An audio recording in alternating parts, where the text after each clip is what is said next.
Hello and thank you for joining. My name's TJ. And I'm Bryce. And someone's at the door. Nice. Alright, it's time for the modern heyday. Cat has been banned, which has no relevance on this format, but it's exciting nonetheless. What happened to Modern Monday? There was never a Modern Monday. Thank you so much, glorious visionary. My goodness. I'm loving it. I am loving it. I'm excited. The Cat is banned, which is the absolute awesomest news today. Because that card needed it. So, good things all around, and it's going to be an exciting day. Oh yes, there was an emergency ban probably about an hour and a half ago from Wizards. They have decided to make an addendum to the banned and restricted update to include Felidar Guardian for Standard, not for Modern. But that is okay. Hello everybody. It's going to be a wonderful time. We've got 4 rounds of Modern coming at you. We've got a viewer from the stream in the shop tonight. I'm so excited about that. I picked this background randomly from what our list of backgrounds was, and I think it's particularly fitting given the ban of a deck, which was entirely reminiscent of this deck, and it's just going to be a good day all around. Bryce, you're back. I am feeling back. it. How are we looking? Looking good out there. We got a lot of people. Dylan's playing tonight. Oh yes, and Dylan's throwing down the gauntlet. He is actually doing promos for Anybody who beats him gets a full art. which is exciting because there's going to be Land. 4 promos given away tonight. Well, we've got him. Hey, twin background. I love it. Anyway, the matchup that we've got is actually Dylan. So facing the wall is Brian. Nice. Okay. And he's up against Dylan. Brian is playing the on eggs. KCI eggs. Do we know which version he's on? Is he on the one that has completely stripped out the fluff and is just purely on Scrap Trawler? I honestly don't know. Okay, because that deck looks incredible. But what's Dylan on? Dylan's on Burn. Must be Kevin's deck. We'll say Boros Burn. Yeah, I'm pretty sure. So Boros. Dylan's gonna win. Yeah, likely. It's actually, so basically it comes down to, do we get an Eidolon? Once you have an Eidolon out, there actually is a route to victory, and it involves using the, you resolve the KCI, and then you just power up and drop a Battle Ball, and hope for the best. Yep. That's it. Which actually, if you land it, it's pretty that's- dumb. yeah, that's how that's it's a lot of damage. Man. So, that should actually be a pretty cool matchup. Yeah, it should be interesting. Plus, you know, Brian's got a lot on the line. Fighting for a promo. Fighting for a foil full art Amonkhet land. Which, I don't want to say that that I want it, but I almost didn't stream just to go do it. You're right. Alright, you ready? I am. Cool, we'll see you down there, everybody. Burn versus Actually, eggs. over there. What do you think Dylan's is going not to do? there yet, so. Never mind. We'll wait just a little bit, but that gives us a little bit of time. Who gets your edge of the day? So match? I think in this match, I'm gonna go for the burn deck, Dylan. I think so. Brian is fairly new to the KCI deck, so that'll affect his play a little bit, I think. And so I think that Dylan's gonna be able to take this one. Okay. I think a lot of it might come down to Dylan maybe not knowing the best hands to keep in this one. He is relatively unfamiliar with Burn. That's true. And a lot of this could be an interesting case in sideboarding. There's some odd choices, and it could just be a misutilization of resources. Something like a Destructive Reverie on the wrong artifact in this matchup. Could just be the wrong and one. just lose you the game. That's true. So it'll be curious to see if it works out the way that I would draw it up. But let's find out for ourselves. I think we should be good to go. Yep, Dylan's there now.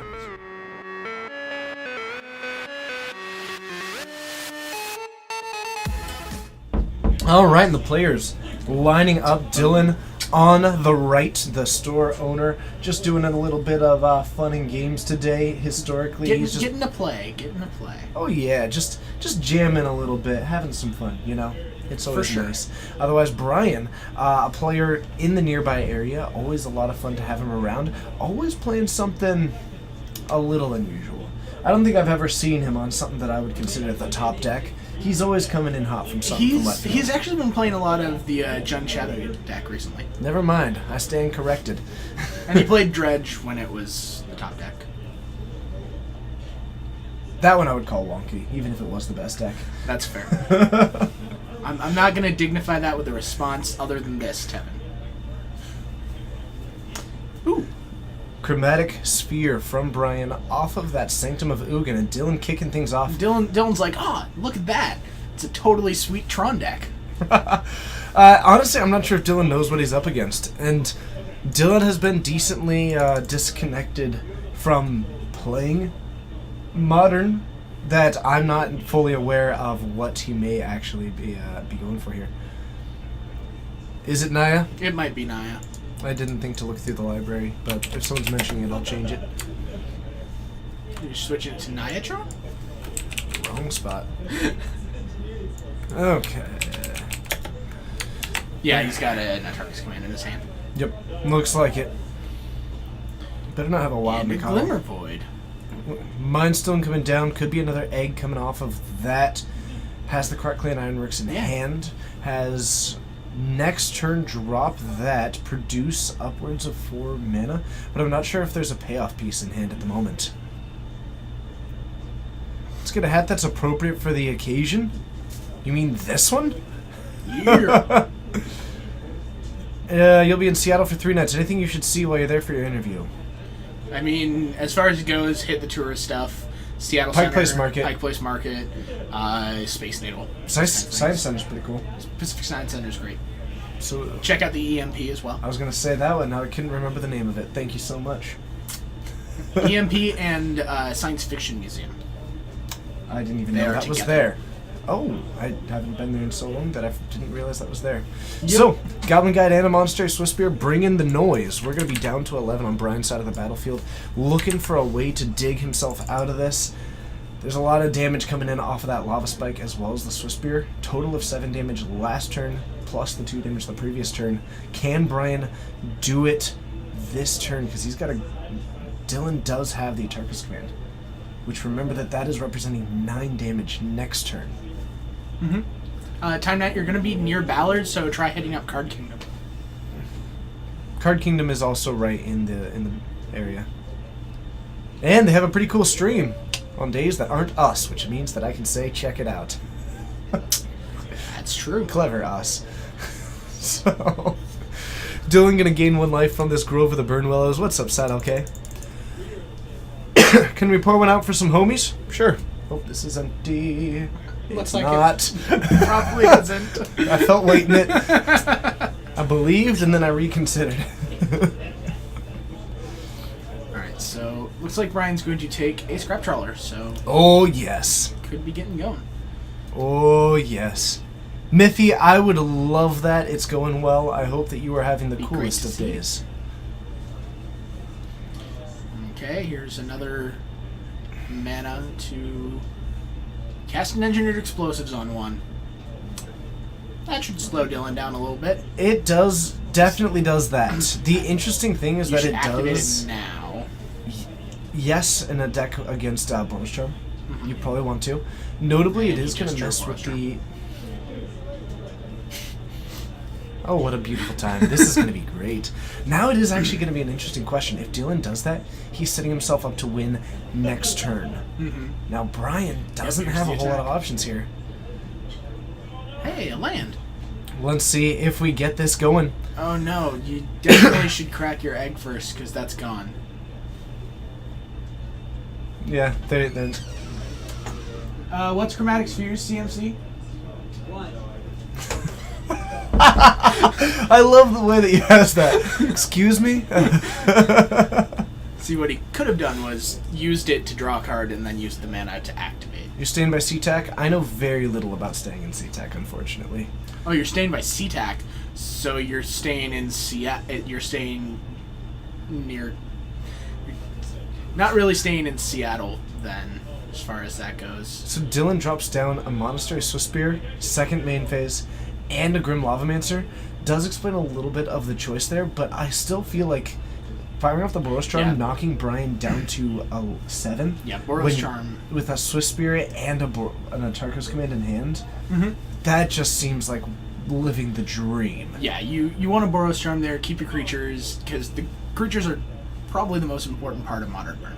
100%. You beat burn by beating the creatures. Yep. Yeah, that is the first step in beating Okay, this deck. another Ancient Stirrings. Sure, but needs something big. With only 3 mana up, a Scrap Trawler seems okay. Could go for 1 mana bit of that mana. He but- found, it looks like another Engineered Explosives. Which is okay, but remember that Dylan does have the Boros Charm and might be... I guess probably won't fire it off this time I'm either. going to take an Ichor Wellspring instead, okay. Looking to draw some cards, probably just assuming that he's alive, depending on what's in hand. And actually, currently he is. There's nothing that Dylan can really draw to actually win next turn. Yeah. A land is probably the closest to being positive, and that's not even enough. Parkline Ironworks. So Brian is looking to try to go off next turn. Yep. Yep. I went down, not up. He should be at 16 life, not 14 life. Whoops. You had him at 15 and went down. You're right. Thank you. Good call, Lord John. Good call. I just thought that TJ hadn't adjusted it in a while. He does that sometimes. I just kind of clicked it to once and hit save, and apparently I went the wrong direction. Okay. So can Dylan pull it out this turn? I don't think so. Is that a So a Rift Tark's Bolt? Command Boros Charm, it might be a Rift Bolt. That looks like a Rift Bolt to me, and I don't think that that's Yeah, I enough. think it's a Rift Bolt. I think the big consideration here is probably what you want to do, or what Dylan is considering doing, which I think is actually probably correct, is attack with the Monastery Swiftspear, and then activate the Grim Lavamancer and suspend the Rift Bolt. Mm-hmm. That'll be a total of 6 damage. That'll put Brian down to 5, and it makes both of your spells lethal. So we're going to a Tark's Command. He is going for 8 damage instead to put down to 3. I mean, this way... Both are fairly lethal plays. Yeah. This way he untaps and he just has Invent next turn. Yeah. I just like to land in where if I untapped and drew a land, all of my spells were first of all getting cast. I had a good amount of prowess from Monastery Swiftspear, and with a land, I would have the ability to reactivate the Grim Lavamancer and drew have an Emrakul. That's pretty big. Good. That's pretty big. It is a big creature. It's a big one. It's a large creature. Brian may not have enough density just to go off though. The Scrap Trawler Your comes Scrap out. Trawler. Is this a pass back? I don't think that If this is a pass back, he's just dead. on board. He Absolutely. has to know that. Okay, no, this. I think he was just making a gesture with his hand. Yeah. So he can cast Ichor Wellspring, draw a card, see what he gets, sack it, draw another card. Well, you can go for the Mind Stone, plus you get back your Chromatic Sphere, probably, or you could go for your Engineered Explosives and just hope for the best. Yeah, but I mean, then you're at 3 against the burn deck that has 2 cards in hand. Right. You're probably just dead. Almost certainly, but... Alright, so 2 mana floating. Is it better to getting just Chromatic try and get through... The Evil Mailman with the sub! Thank you so much, I appreciate that. That is hugely kind of you. 148. I appreciate your sub. Cannot wait to see you more in the future. Alright, so we are counting mana by the look of it. 4 colorless, 1 green. Mm-hmm. Green probably for Ancient Stirrings, more than anything. So here's a Terrarian. Nice. It's going to eat up 1 of those mana. Probably going to create another 2. And draw a card. Weird. Crazy how that works. It also does get back either the Mox Opal, which is, I think, probably going to be the biggest consideration as a way to keep accelerating this mana.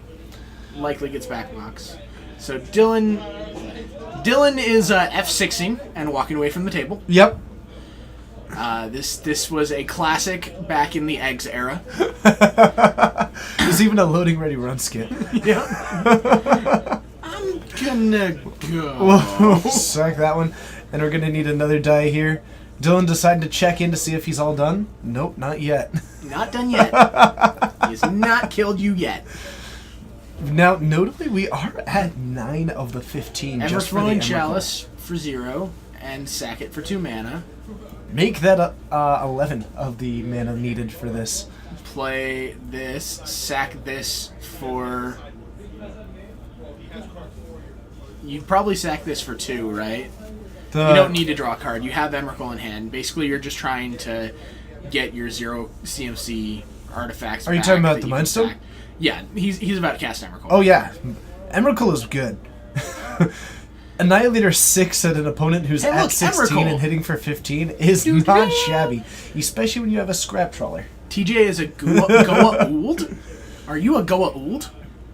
I don't really know what that means, but I'll assume that it's good. I haven't seen his eyes glow, and his voice doesn't sound weird. So I'm going to go with no, he's not, or he's just really good at disguising it. Thanks for saying my voice doesn't sound weird.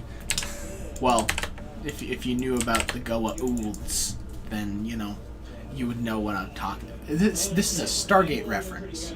Ah, I haven't seen that. Nor have I seen Battlestar Galactica. Is that also relevant? Nah. Cool. Cool. TJ Battlestar knows nothing. Galactica, I'm like meh about, but Stargate's my jam. They are on my list of things to watch one day. I've been watching back through it on Hulu, because it's on Hulu. I've been falling asleep to The Office. That's always good. But it's actually just like fall asleep to an episode a night. Because the rest of the time I'm either like interacting on Twitch or working on stuff. What have I been doing for the past 25 years?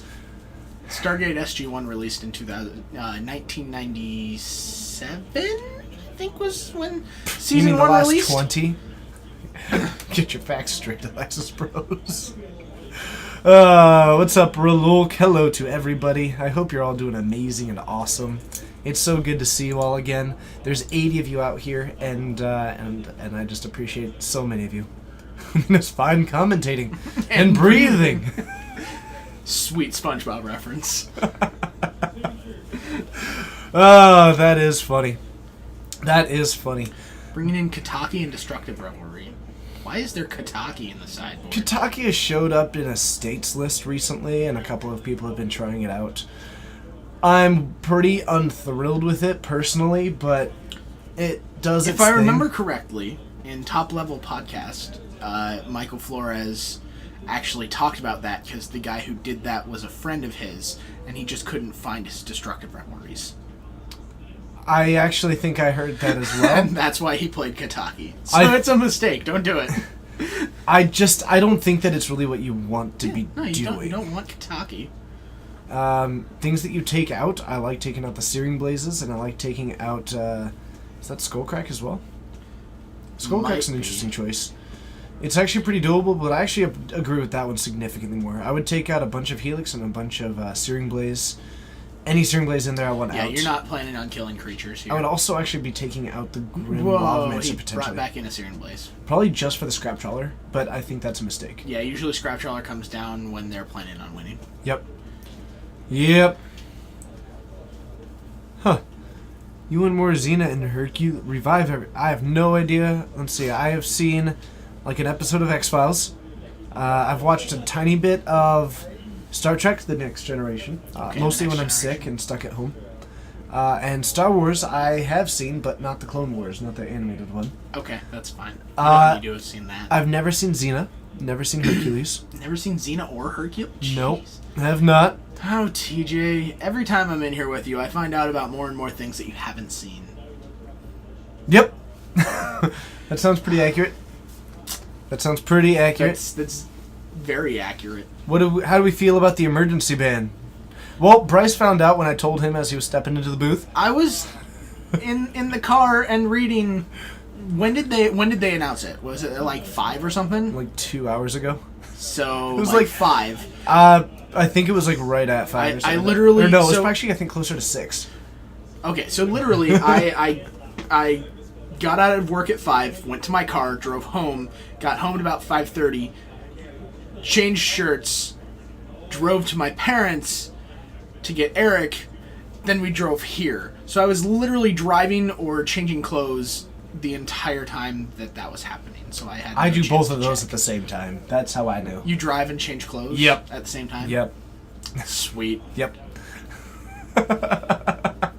Has anyone heard from Justin? Yes, we have heard from Justin. He's doing well. Overall, I actually doesn't make sense to do it 2 days after normal been restricted. It makes a lot more sense. Addendum. It makes a lot more sense than waiting. I will tell you that.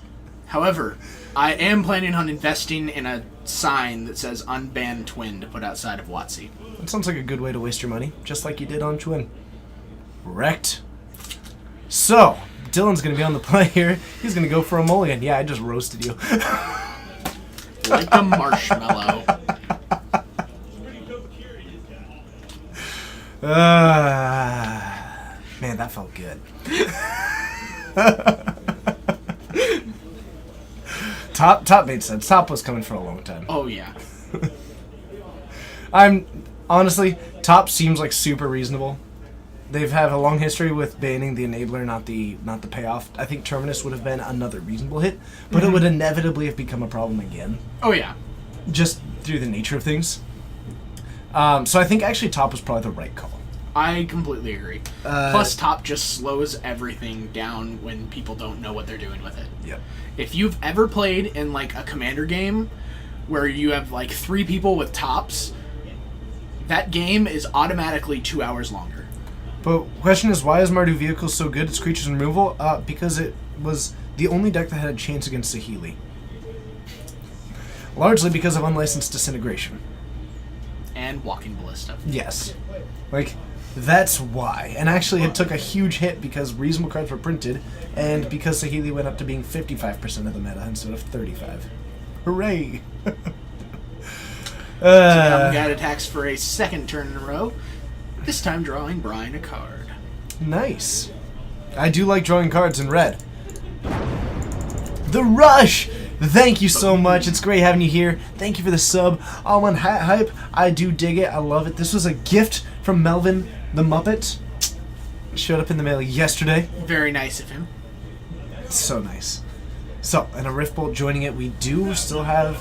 Is that double Searing Blaze? That is the worst possible hand. Oh, that's just real bad. Dylan might lose purely on keeping that in the deck. Oh, look, Scrap Trawler. Never mind. He gave him a target. That's actually phenomenal. Like, there's not even any... Sure. No, because it gets 0 value. Can't come back, and nothing is coming back. It's like, as weird as I think it is to keep it in, it seems like it just paid off decently well. The problem is that it's usually only out there when they're winning. Plan. Well, they're usually just winning. Look, Searing Blaze. With it. Like, I'll kill that. Okay, I'll get back more value, and then I'll play. I'll get it back. And attack down to 8, and he gets to draw a card. Look at that. Interesting. Maybe it is reasonable. I would not have intuitively kept in Searing Blaze. He does have 3 artifacts, so ooh. Maybe it was the right call to keep that in. Fair. Gonna slowly gain Brian some life here. Hello, Iruk Snafu. It's good to see ya. You're from Bloomington. What a great name. I would love to live in a place called Bloomington, mostly just so that when I'm writing down where I'm from, it looks like Brian's getting ahead of himself. Already has the land for beating Dylan. Brian's making a bold statement by playing that one out. Look, I beat you already. You ready to double down on that one? Fantastic. Alright, well, here's 3 mana. Is this another Scrap Trawler? If it is, Dylan's going to be a happy camper. Well, Dylan needs a land to be able to get that. Yeah, but he'll Searing draw Blaze one. online. You always draw what you need. He also just has 2 lava spikes. Well, he has a lava spike and a bolt, so he could just bolt it if he wants to. If he deems that as the priority. Okay, absolutely. we're gonna crack this. Going for that makes me think that he doesn't have the Scrap Trawler.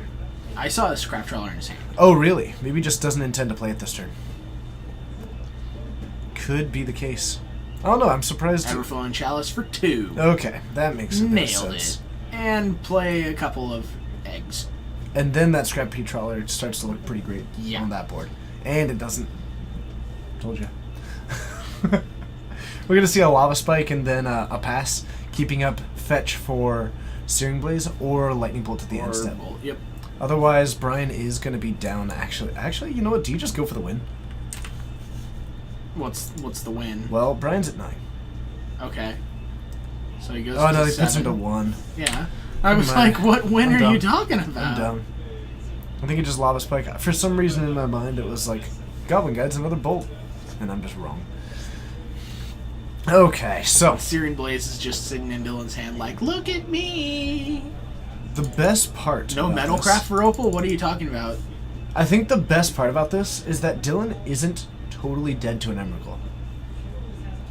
I'm gonna go with that he floated the mana before he sacrificed the Chromatic Star. How about that? He had the ability to do so. He just missequenced. It's fine. Hey, Time Walking. Nice to see you. How you doing? It's It's good to see you. Thank you for pointing it out. If it gets to a place in which it actually matters, it is good to keep an eye on that, because it is almost always active. But he had the ability to. The mana was there. He had the capability on board to create that mana. This deck is difficult to play. And at a regular Ariel enforcement, I'm willing to say. Maybe he did tap it before. And we just happened to have a glitch in the Matrix. Oh, look, KCI. Nito Burrito. That Everflowing Chalice looks okay for it, too. So if an Emrakul comes down and Dylan has a land at the very top of his library, if the top card is a land, Dylan can still win. Yes, he can. I think that's neat. So here's Krark-Clan Ironworks. So he could cast the Scrap Trawler that's in his hand. It would require the sacrificing of one of his artifacts. Looks like Darksteel Citadel. Sacrifice that, so he's at... Drew an Ancient Strings as well, 4 mana. 4, okay. Scrap Trawler. There's a Scrap Trawler. Do we think we're going to stream Standard if the format becomes good again? Standard has been moved to Sundays. I cannot stream that. Because, well, okay, I can do some of them. But I cannot do all of them, because then I actually have actual no time. Because I use Sunday to get done everything else. So that's the day that I like clean and I work on like other projects, and then I'd work on some other projects, and then I do like laundry and all that. So I can't commit to doing every Sunday for Standard. I am totally down to stream Standard consistently if I can find, or if there are hosts that want to take it on and commit to it. But we will see if that happens.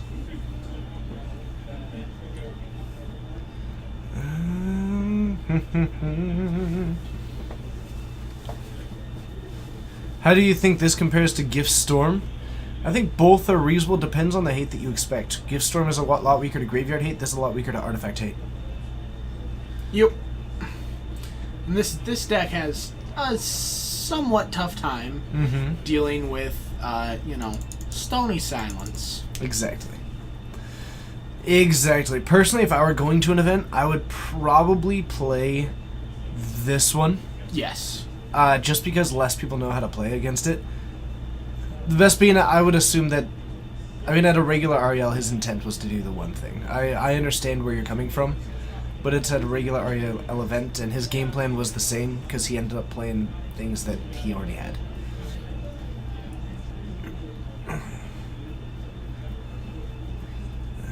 Okay. Can Brian win? I'm actually not sure. I'm honestly not sure. I know, the background is Splinter Twin. I do love it. There's a Mox Opal. Coming down. Floating another mana. Activating that for green. We do have... Another Mox Opal. Alright. Green and mana, so he's at do we have 12 the payoff, though? Mana. I don't see any payoff in hand. 11, Sackstar. Oh, but can 13. Pop... No, but... He just drew the Emrakul. Classy. He just drew the Emrakul. Dylan's not dead. He's not dead. No, he's at 14 now. He fetched and shocked. Oh, you're right. Should not have gotten a shock. Yep. I guess he was dead anyway. Yep. All right. Well, never mind. I'm wrong. Krark-Clan Ironworks Eggs beats Burn. Takes the win. A little bit of missequencing from Dylan. That I think could have been a little bit better. The Searing Blaze actually just was okay. I'm not certain about bringing that one in. A few plays in game 1 that could have won him the game. Yes. Using the Boros Charm to keep his creatures around. Would have been game over there. So a couple things that he could have done differently. But yep. Overall, KCI Eggs is tough to play against if you don't know what you're doing. Oh, absolutely. Against it. Tongue did I see that you got 2 trophies today? I did not. What promo land is Brian getting? Ask him. I will find out when I go out there. Oh, if he wants to come in for 5 seconds to tell us what land, I'm totally down for that while you try and find another match. Okay. Okay, let's see what we can do. We'll see you up in the booth.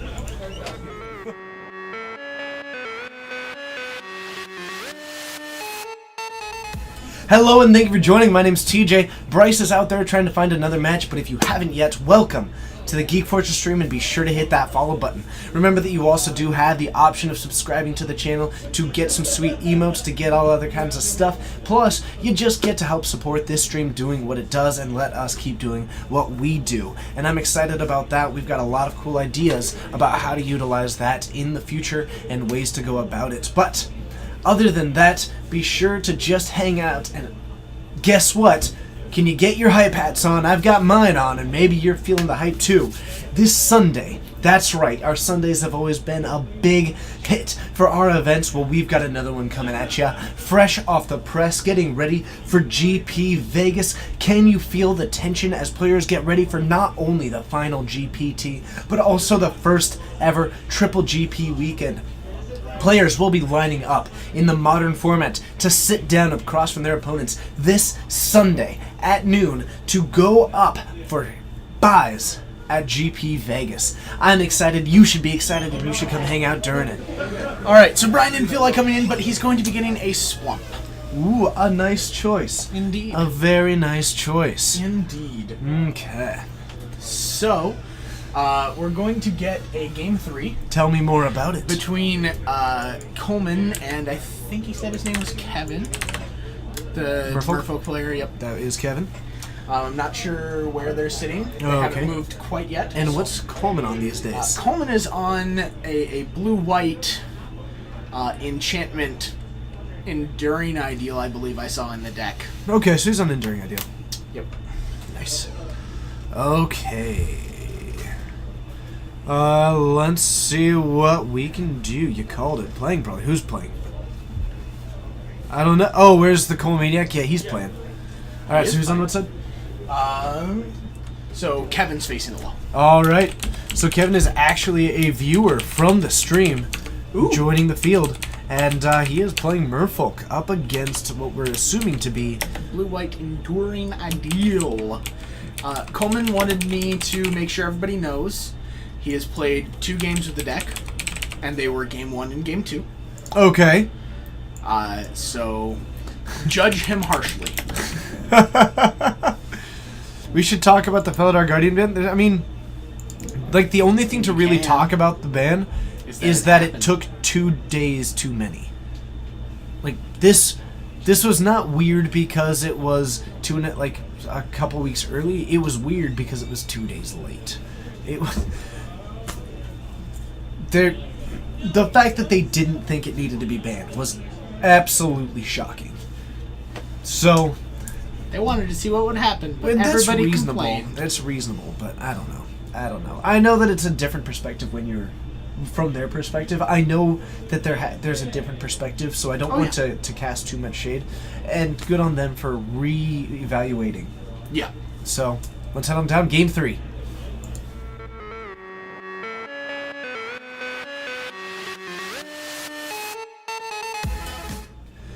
The players are lining up. Coleman going for the old shuffle. Got to appreciate that one. It does mean that his deck is going to be randomized. Now Kevin, the newcomer to the field, going up against the community dance icon. Community dance icon? Absolutely. That's your go-to? Coleman's got an Enduring Ideal for the love of the dance. And you know what? Kevin is just here to really see if things are as fishy as they seem. And we'll have to find out for ourselves. Yes, Glorious Visionary, this is Game 3. Yes. Of Round 1. The funniest part is that this is probably the worst option for them. I disagree. I disagreed. I think this is so much better than waiting. This is the second best option. Yes, if they were going to ban it, it should have been done on Monday. Yep. But they made the right decision for the format by banning it. Eventually. By actually doing it. Yeah. So let's talk a little bit about Enduring Ideal. I think this one's a little bit more off the beaten path. Off the beaten path? It's like 500 yards into the forest, dude. I like to wander. So, Enduring Ideal, sorcery, 7 mana. Search your library for an enchantment card and put it into play. Then, shuffle your library. That seems cool. Yay! Right? It's also epic. It is epic, because once you cast this, you don't get to cast anything else for the rest of the game. You do get to cast this at every upkeep. Now, this does mean that he runs a couple of cards that actually put cards from your hand to the graveyard, and from your graveyard to the bottom of your deck.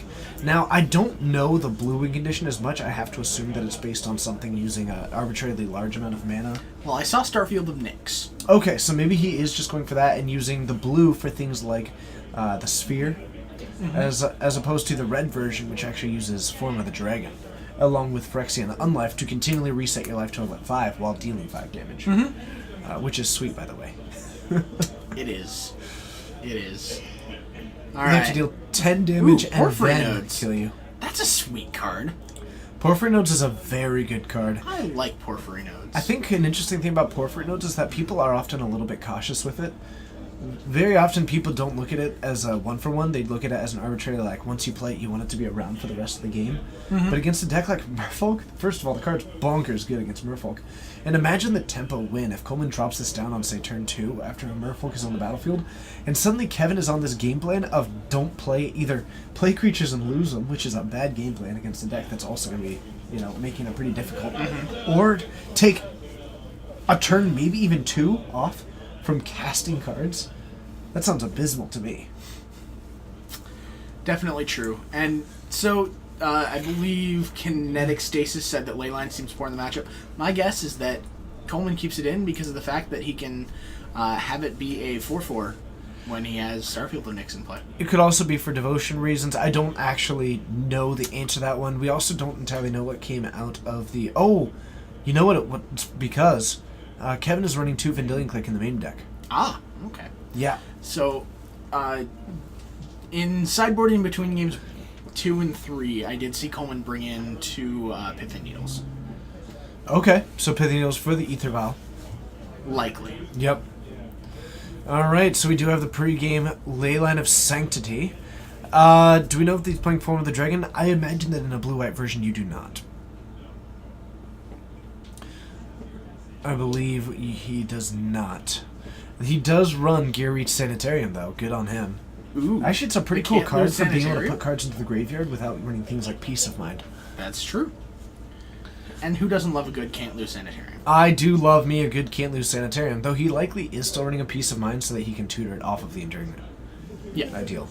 But a Cavern of Silver Souls, and I didn't see what the reveal was there. Looked but like a Regery, maybe? Okay. But we do have Silver Girl Adept. It draws a card. One of actually the best Merfolk in the deck, really. Oh, yeah. Like, if you're playing, like, a Thoughtseize deck, and you see, like, That's a lot of land. a hand that's, like, Lord, Silver Girl, Adept, Curse Catcher, Keep it all day. you take the Adept every time. Yep. And we're gonna force Kevin to take a turn off of casting spells. Remember, Coleman left a land on top. Does have this Ghostly Prison to play next turn, and does have a Spirit of the Labyrinth, which is actually pretty cool because it's an enchantment creature. But also, it is just a 3/1. It's a way to apply pressure. It becomes a 2/2 with Starfield of Nyx. It is pretty funny how that works. Cards are weird.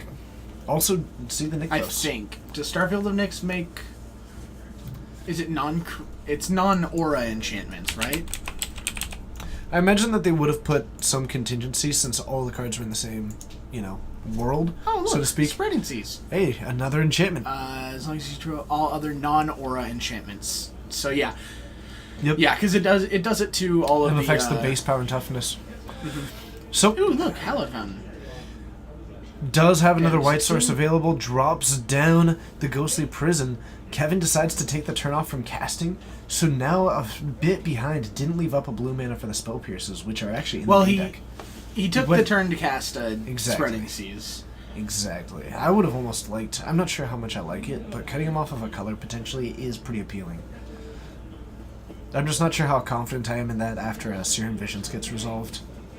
That's true. That's true. Because and putting a card on top, like if he was out a color, then I doubt he would have put cards on the bottom, That's where I'm coming from, but it still Curse is a Catcher? pretty appealing play. Curse Catcher seems solid, going to be tapping to make it uncounterable, leaving up a blue mana, representing Spell Pierce. So Coleman has 2 Nevermores in his hand. Those seem pretty good. What do you name? Lord of Atlantis, Okay. or maybe Depending on what answers I have, I might almost name Master of Waves because of like how big of a win can get. Yeah. Actually, you know what? With a Ghostly Prison out, Okay, Nevermore. it will be interesting. Okay, we don't have to find out. Never mind. So, a Spell Pierce does take it down. He was representing that one, so we saw the Cavern of Souls tap for that Curse Catcher. So, nice play by Kevin, leaving that one up. Yes, most of the last Porphyry nodes does not care about Kira. It also doesn't care about Hexproof. So it's pretty good against Bogles. It is pretty good against Bogles. Coleman trying to be the... It's an interesting dance right now because everything that Coleman is doing, he's trying to just squeeze the life out of this Merfolk deck with every play. Seize Claim is nice, so we're going to lose. It's the wrong Seize Claim, though. It doesn't say... The top of the mountain, whatever? Yeah. Mountaintop Boatmaker. That's the true. crazy one Ruined now? Halo. Great choice here. Doesn't have double white, though. No. Okay. Spirit of the Labyrinth. Garrett's Sanitarium. We've got double blue. Wonder what we would have named. We might get to find out next turn. But Coleman continuing to tighten that grip on this deck. Got faltered a little bit as Kevin freaks out so with these. in Kevin's upkeep, it looks like we are looting. One more Spreading Seas would be extremely potent right now. By the way. Yep. And gets rid of the other Nevermore. Can't cast it. That tells me he didn't draw a White Source. yep, he drew a second copy of Ruined Halo. So he has 2 Ruined Halos in his hand. Nice. Oh, I love that Coleman did that because that meant that Kevin didn't get to draw for turn. He only got to loot this turn. Yep. Because if it's the first draw this turn. Spirit of the Labyrinth is just each player may only draw 1 card each turn. Yeah. Oh, that's right.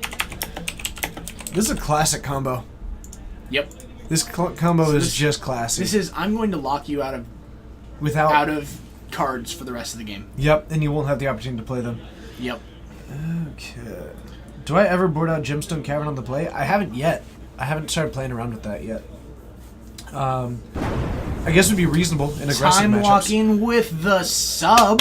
Thank you so much. You're great time walking. I love it how you do it because you always get to have another turn here with us at the Geek Fortress stream. I do appreciate you being here. Hey, Coleman, what is that Ruined Halo on? Mutavault, nice. Mutavault's an interesting name, and I kind of like it. It means that Coleman can answer everything else on the board because he's got things that say non-land. But Mutavault is a land. Notably. That it is. It's a dumb statement, but it is a true one. Mutavault's a land. Who would have guessed it? Not me, I'll tell you Hey, that look, another much. master of the Pearl Trident. Makes me wish that you would have cast that one, but that's okay. It is going to be kind of expensive to start paying for these. Just to swing it in for 3, it's going to cost this 2 mana, and Kevin will not be able to represent any kind of counterspell. But it does get damage Only in. attacking? Interesting. I think this is an offer into the Spirit of the Labyrinth. Which Coleman's just like, no. Plus, it is still a hit for 3 regardless, because of the double masters. So Coleman can play the other Ruined Halo, named Master of the Pearl Trident if he wants to. Yep. Yep, that was Master of the Pearl Trident. So now, just a Curse Catcher is the aggressor. Wait. Time Walking 2, 20... So he subbed earlier and now he sent a message. That's all that is. Oh, thank you so it allows you much. to send a message once you've subbed and refreshed. Okay, so Spirit of the Labyrinth, so we are probably going to see some more looting on this one. Yep, Once we did that Kevin already. becomes empty-handed... Now he's empty-handed. That's a 3rd Master of the Pearl Trident, and that's what No! the Ruined Halo is naming. So now it's just this Curse Catcher That Curse attacking Catcher... for 4. That's a beefy Curse Catcher. That Curse Catcher needs to believe in itself. 3 masters. Oh no, Coleman has an Enduring Ideal. An Enduring Ideal! The Enduring Ideal comes down. Coleman just went epic with Enduring Ideal. What do you think he's going to grab? Starfield of Nyx. I'm not even sure I'd fine. go for that yet, actually. Oh, never mind. It got countered by a Curse Catcher. Lame. Deal with it. Fun fact, though. Oh, no, that's only if it resolves. Yep. Curse Catcher. On the bright side, that was a 7-mana kill spell to the only thing... The only thing dealing him damage. Alright, turn gets passed back. Oh, no! Now Coleman puts him in the chokehold. Doesn't Coleman just lose here? Nope. He does not. Why There would is he a just lose here? because Ruined Halo is naming Master of the Pearl Trident.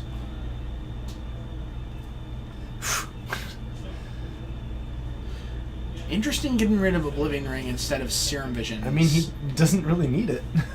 Well, he could use it on that Lord of Atlantis. Does seem likely. It is interesting to keep in a Serum Visions when you have Gary, there's when you have Spirit of the Nevermore. Labyrinth. That is, I think, the more Yes. interesting. Nevermore will... He names Master of the Pearl.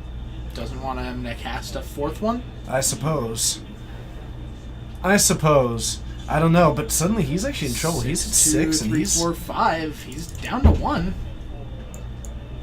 Do you believe in life after love? I'm not sure why he got rid of... Yeah, getting rid of the O-ring is an The O-ring. unusual choice. Okay, so Yep. Kevin already drew for turn, so he will draw a card, and he'll discard a card. Halo! He drew Ruined Halo. The third Ruined Halo! Probably naming Lord of Atlantis! And there was a Spell Pierce. Get it? Wow! This Hi. deck just Well, fought and Ruined Halo. fought. You have nothing. I will name Lord of Atlantis. Go. And I'm surprised that he's not going for draw step looting. Or upkeep looting. Draws a Curse Catcher. Why is he not looting at the That's a upkeep? great question. Because then he has to discard, Then he has to and discard never it. has it in his hand. Yep. I'm a little bit surprised by Coleman not... Starfield of... Sure. Starfield of Nyx. Why not? He actually may not be able to beat this still, though. He can't. It has Island Walk. Unless he can just win, but I don't think that's the case. Well, he's untapping now. He needs to draw a removal spell. I think end step was the time to do that. He is new to the deck, that's true, but I have a feeling that he distinctly cackled as he was putting that combo into sleeping up that combo. I don't know if you guys know, Coleman has islands and all of the Merfolk have Island Walk. Oh yeah. That's why he's not trading. No, they're happy with Suppression Field, they're- Starfield of Nyx. they're talking about the trade of when he casts this epic spell. Oh, is that what they're talking Yeah, about? that for the Curse Catcher. Okay, I thought they were talking about, like, blocking. Nah. Grumpy Kale, thank you so much. Did we have good pre-releases? I did. I went 4-0. Nice. I went 3-1. I lost to a better version of my deck getting played by someone who was making great plays. So, can we win by attacking? 4, 5, 6, 7, 8, 9, 10, 11, 12, 13, 14, 15, 16, 17, 18. He only has 18 damage. Lame. That has haste. Sounds like Or Coleman's can not a attack. cool guy.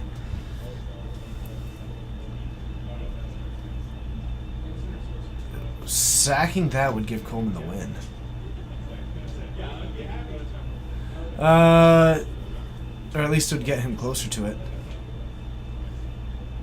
Alright, so we're Attack! gonna offer everything. I'd just throw a master in front of that. You don't even have to block.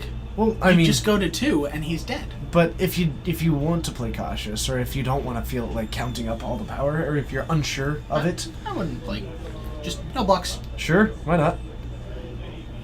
It is a... You count it and then go no blocks. Yep. Okay.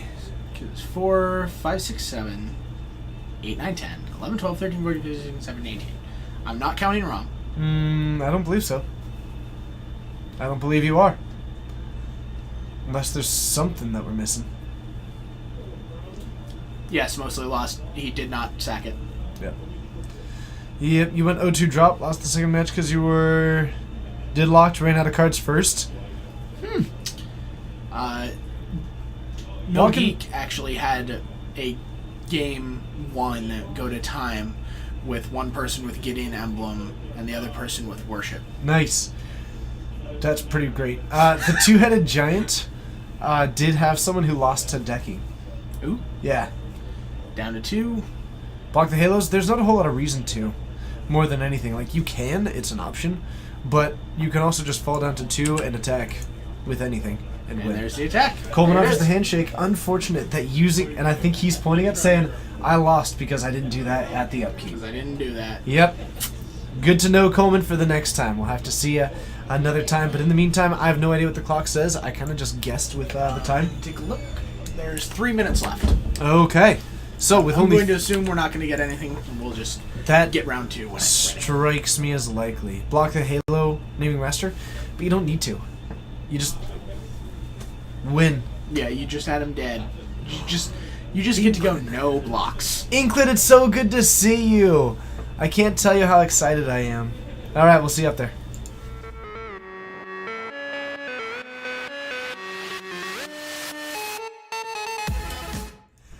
Hello, and thank you for joining. My name's TJ. My name might be Bryce. It might be, and I think it is. Maybe I'm just a Splinter Twin. I doubt it. I doubt it, because otherwise you'd be banned. So, because this is a modern event, we've got 4 rounds of it, exciting rounds, and we just finished the first one. We watched Dylan lose to Eggs. We watched Coleman lose to Merfolk, to the newcomer, the up-and-coming Merfolk deck, which took it down. Oh. Up-and-coming Merfolk deck, huh? Yep. That's what we're going with, that it's up-and-coming? Yep. You heard it here first, people. Merfolk, up-and-coming deck. Well, I think the top tier is right now the Curses, and really seems like the deck to catch up to it. So, are you excited for round 2? Yes, I am, because we have a lovely plan for what's coming up in round 2. We are going to get something amazing. Who made our outro intro theme? That would be the amazing David Bradbury. David Background. David Backgroundberry. David Background. David Bradbury is a fantastic savant. That's exactly it. Technical savant. So maybe some of you are aware of what we do at GPs when we travel. Yes. Every Sunday night we end up brewing a deck. Basically, it's Eric and I brewing up a deck while Bryce belittles it. Hey, I make good. It only makes it stronger. It only makes it stronger. Absolutely. And we do this every. So, Eric is in the room tonight running. San An deck wins. I actually think that we should call it San An tokens. San An tokens. That's pretty good, isn't it? Yeah, that's pretty good. Or we just call it Sultai Hunted. So we've got a deck for you hopefully next round, but otherwise third round. It does involve Leyline of Singularity, which says that all non-land permanents are legendary. Yeah. It does run. It runs. Let's not give everything away. Let it be a surprise. But we have to get them hyped. It runs. That's main fine. Deck Illness in the Ranks. It does. It's so much fun. Oh man, main deck Illness in the Ranks. Plus, you get to run 4 Forbidden Orchard. Yeah, why not? You get to run both the blue and the black hunted creatures. I don't think we're running the green one, right? Because it was 4 mana. it's blue and green. Oh, that's the ones that make 1/1s. That's right. So to make the 1/1 creatures which immediately die to that, it's running main deck Blood Artist, so that you can tap mana to create 1/1s to then die immediately to drain them for life and gain life for your trouble. It's a fun interaction. It follows the time-tested rule of if you have a brew, throw in 7 hand disruption effects and it'll automatically just take some wins. That's true. That's true. Oh man. I am so this is a deck that some of you have this is a deck that I have talked about for some time. Because it was actually one of the very first decks that I was so impressed by and played against in Modern. This is a callback to my first ever Modern tournament, actually, with an actual Modern deck. I played against a deck that was similar to this. And it has stuck with me ever since. And now, forever. Eric's playing it. And I've always wanted to come up with something that was similar. And so, we did. And it's just so good. I don't know if it is possible to lose with it, but he played against Ian last round, and when I walked by and went like this, he gave me a thumbs down. Well, if anyone can. I mean, it's Eric. He probably drew all the lands. Probably. It's like is this John Project Avon. X? No, Project all he X. draws is lands. He took down the website. Who did? Eric, the deck list. Oh, did he? Yeah. Is this Project X? No, Project X is... I will keep you all updated on Project X. But that one is actually not stream or Magic related. That's a real life thing. But I don't even know what it is. It does continue later this week. Ooh. Along with my audition to the Turn 1 Thoughtseize podcast, which I'm excited about. So I'm going to try and do that.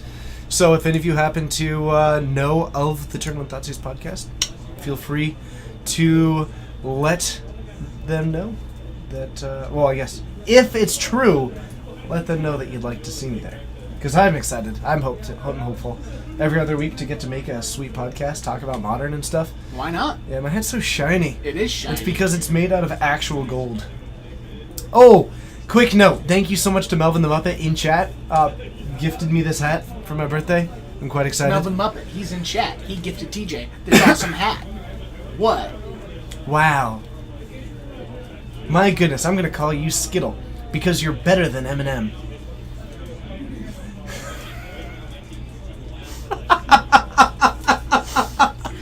Okay.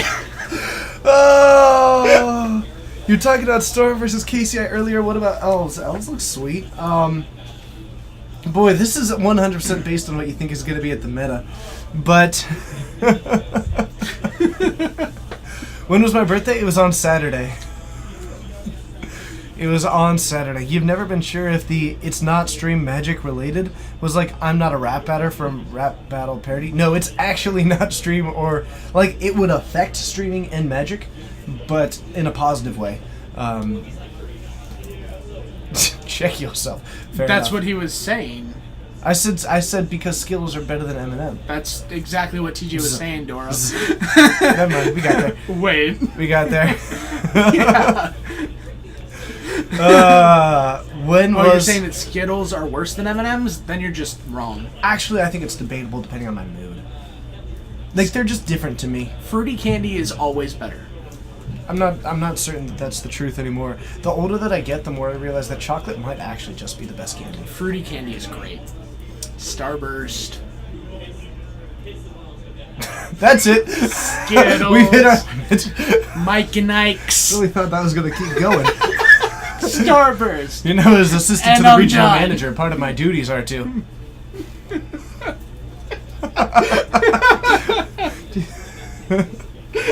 Oh man, that was delightful. Oh goodness gracious. Okay, Must be getting close. your meta has like we're into all negative. the things. Okay, so just straight up for a combo deck, do you play KCI, Storm, or Elves? Currently, I'd probably play the KCI deck. I think that you will get a lot more wins off of KCI through the opponent not knowing how to combat it. Exactly. And I think that is a reasonable statement. Grumpy Kill, I'm glad that you got that. Question for both of you. What is your favorite Modern deck and what is your most fun Modern deck? What? What is your favorite Modern deck and what is your most fun Modern deck? My favorite modern deck right now would probably be Bant Eldrazi. And my most fun modern deck... Oh man, I don't know. Right now... I have no idea. I don't play decks because they're fun. I play them because they're good. He's a spike.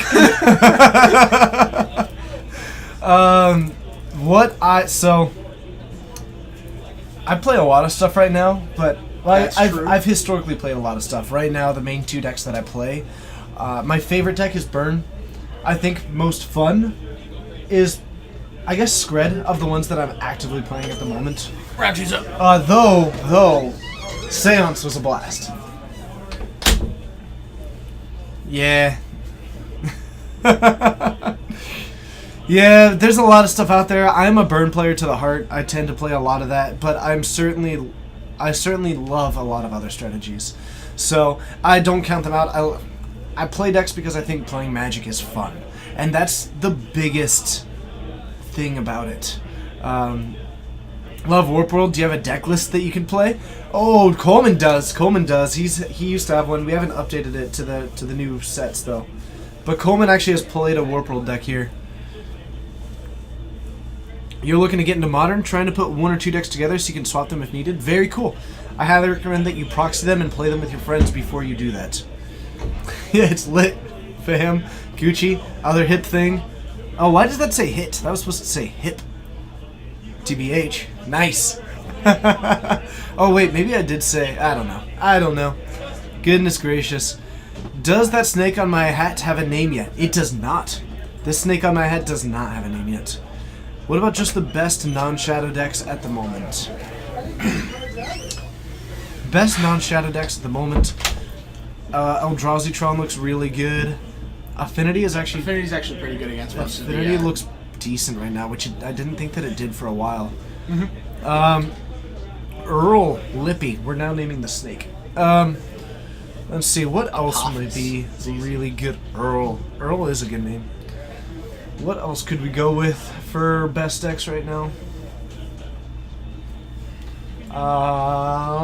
Blue-white control is actually pretty good. Blue-white control is phenomenal in its given meta. I think that's a good point. Yeah, it looks really solid right now. We're about to see... round 2. Ooh, nice. Facing the wall, and I apologize. Facing the wall is Michael. And he's playing against Eric. Okay.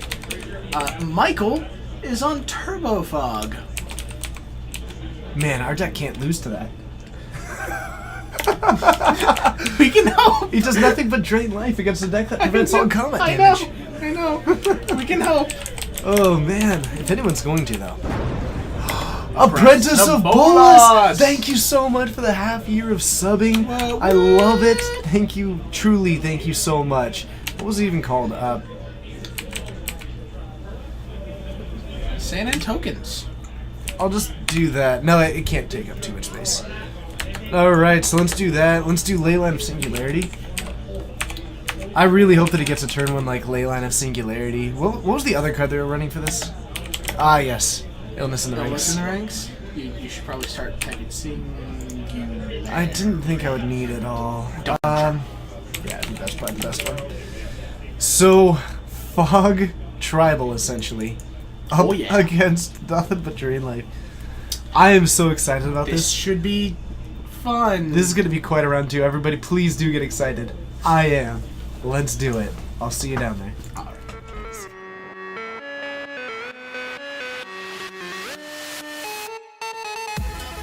Looks like Eric's taking a mulligan. This is going to be so wacky. I am excited. So, on the one hand, we have a deck which is based around fogging, and I think a milling wind condition. I think it's just too long. Slightly. Let's see here. Hunted Sultai from Fraun? Whatever. Professor Fraun. Hunted Sultai. Just go with Hunted Sultai. Done. I can explain it. Wonder if people are going to give away Felidar Guardians on Moto now? I don't know. Maybe. Maybe. Tarmac, it's good to see you. Thank you so much for joining. We're going to 5. It's all you need, though, against the... Especially if he knows what he's up against. I still think that he's got a little bit of room to work with. Michael, with the mill game plan, might just be enough, though. But the weird thing is that I'm not sure if Michael has a whole lot to do. I think up until Cryptic Commitment comes down, there's just not going to be a ton happening. I guess he's Storming called a GP Sin Ant. That would have been good. Wild BTK, hit refresh, and then a thing should pop up saying, do you want to announce it, kind of thing. Announce your anniversary or something like that? Yep. Nonetheless, in case it doesn't, thank you so much. It's a pleasure having you here. That is the Hunted and some lands. He's going to keep that. Scries, Island to the bottom. Oh, that has the Illness in the Ranks. It does have Illness in the Ranks, so Island goes to the bottom. Actually, this might be enough. Elixir of Immortality. Lovely. Okay, Serum Visions. That's an okay start. So Serum Vision's possibly going to be going for the 3-drop that we have in hand, by the way, is in fact... Oh, that didn't actually show up. Oh, because I put it up for that. Yeah, I was like... Dang it. You got rid of the Leyline. Right? That's fine, I guess. So, Hunted Phantasm, 3 mana, 4/6 that can't be blocked. But when it comes to play, you give him 5/1/1. 6 of Eric's gonna drop. I think I go for the turn 1 Illness in the Ranks. Do you go turn 1 Illness in the Ranks? I have a do game you plan. go turn 1 Serum Visions, turn 2 Illness in the Ranks? I think you want to set up. I guess it depends. Help Feline set her stream up. Wonderful! I'm excited about her stream. If she's still going at the end of this one, we will be hosting her. So if you are able to, please... Tell her to keep going. because it is my intent to host Phelan Longmore. I would love it. And also, you should all tell her that she should join the Rogues Gallery. We'd love to have her. I'm Illness sure. in the ranks coming down. Did someone cut the playmat? No. During the pre-release, there was some youngins playing with the tape that holds down the X's, and I haven't been able to replace it. I kind of like this one. I think his turn to becoming set that up with further information might be okay. Hey, another elixir of immortality. Michael's gonna be so immortal. And that Eric is the drew a troll. hunted troll. Everything is going so well. Eric, you didn't fetch before doing that. Another illness in the ranks. Sweet. And an Inquisition, both of which should probably go to the bottom. Actually, he doesn't really need to. I would maybe try and draw the... He has 2 lands. I might put both of these to the bottom, maybe take the land. Because you want to be able to cast the hunted troll. Yep. Looks like he kept the Inquisition. I mean, Inquisition is a good spell. Like, there's a reason we put it in the deck to begin with. It's true. Any deck that just kind of, rips their hand apart. No, is gonna be Doro. okay. Michael is immortal. That's what Elixir of Immortality does. Absolutely.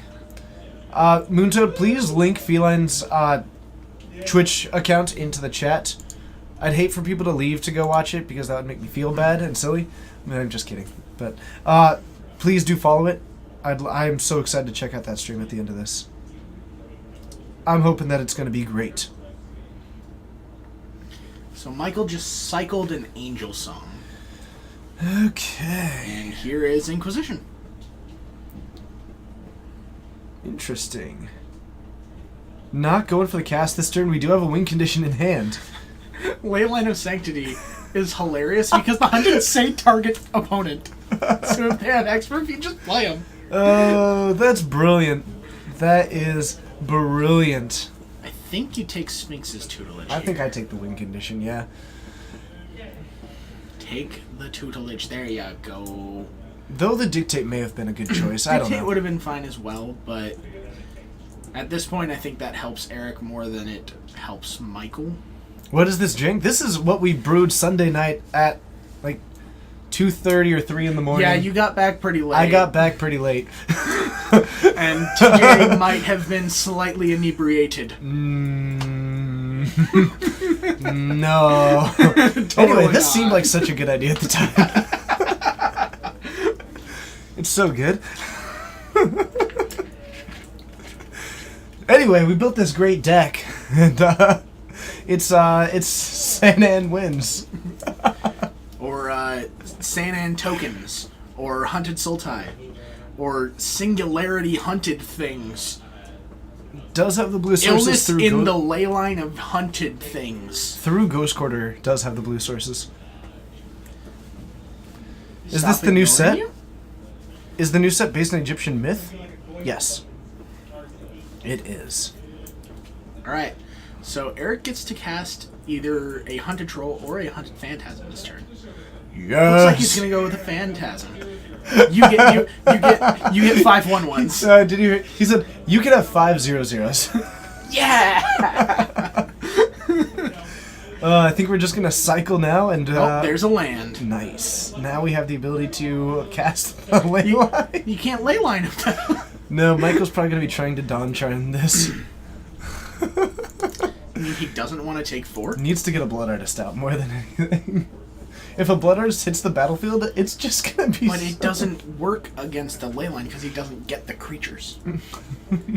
That's true.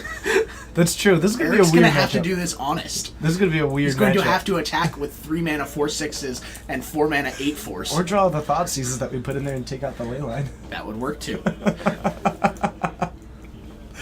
Oh, this is gonna be brilliant. I just don't even know. This is 2 absurd decks going at it like the best of pals. Like I saw the matchup and I was like, okay, I have to go check what Michael's playing. I walk over, I'm like, Michael, what are you playing? He shows me the fog. I'm like, do I want to put this on? Magnificent.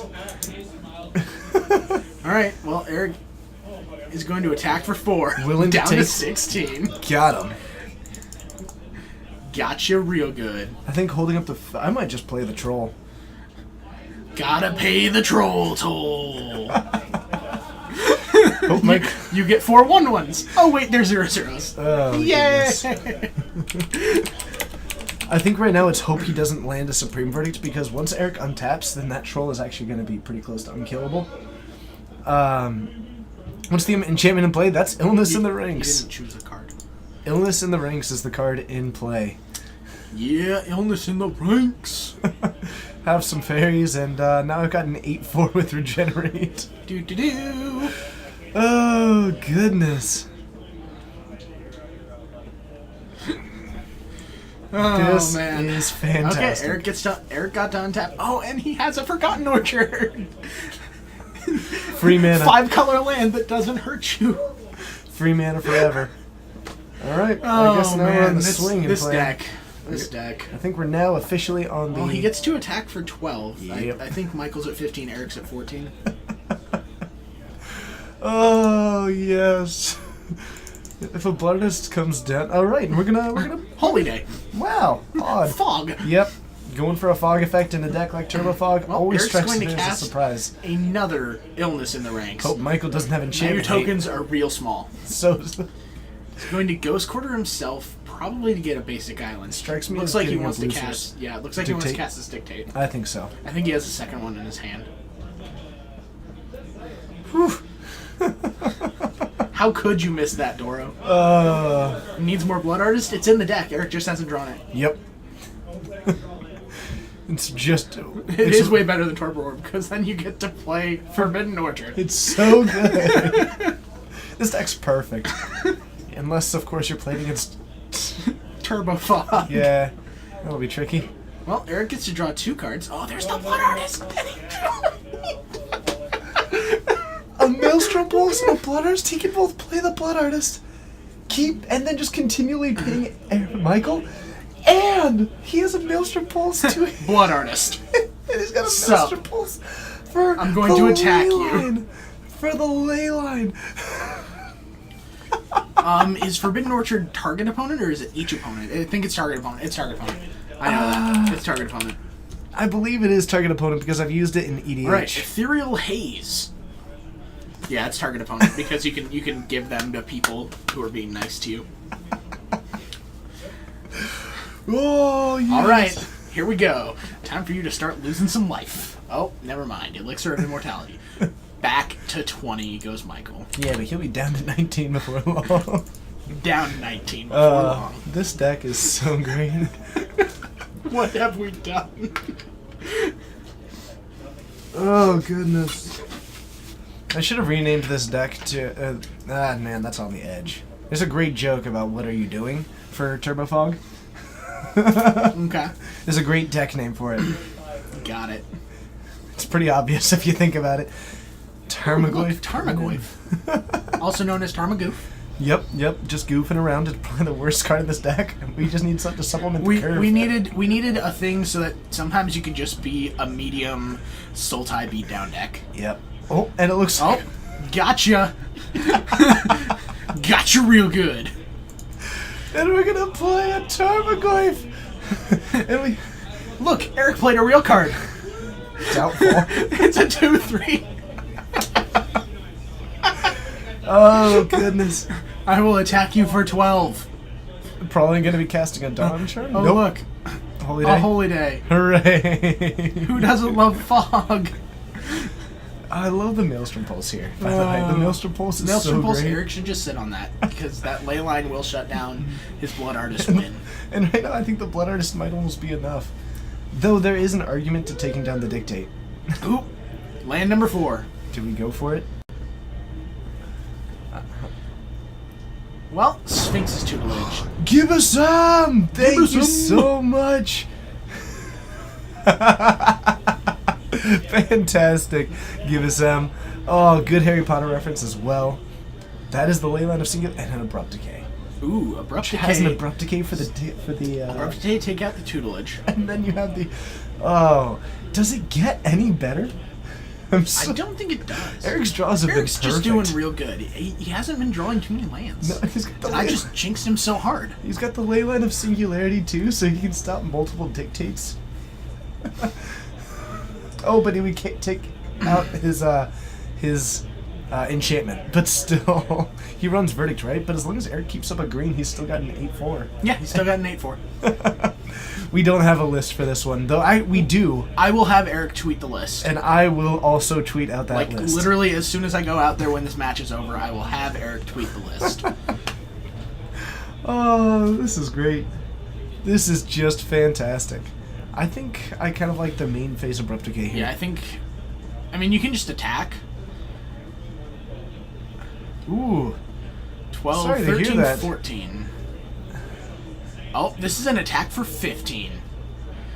Ethereal Haze. Who could have foreseen such a play? What's Eric's Twitter? It's at Goalie but I'm sure that TJ will be, It's at Goalie Master, but it's Goaly, not IE. Yep. Master. I think there's a exclamation point, who is Eric, that should have his Twitter in it as well. Yep, so we're at 15. And Abrupt Decay that. And we are going to make... Doo-doo. We're saving the 1/1, apparently. Ping you. Leyline of Singularity. How you doing? Up to 16. You can go down to 18. Leyline of Singularity. Here we go.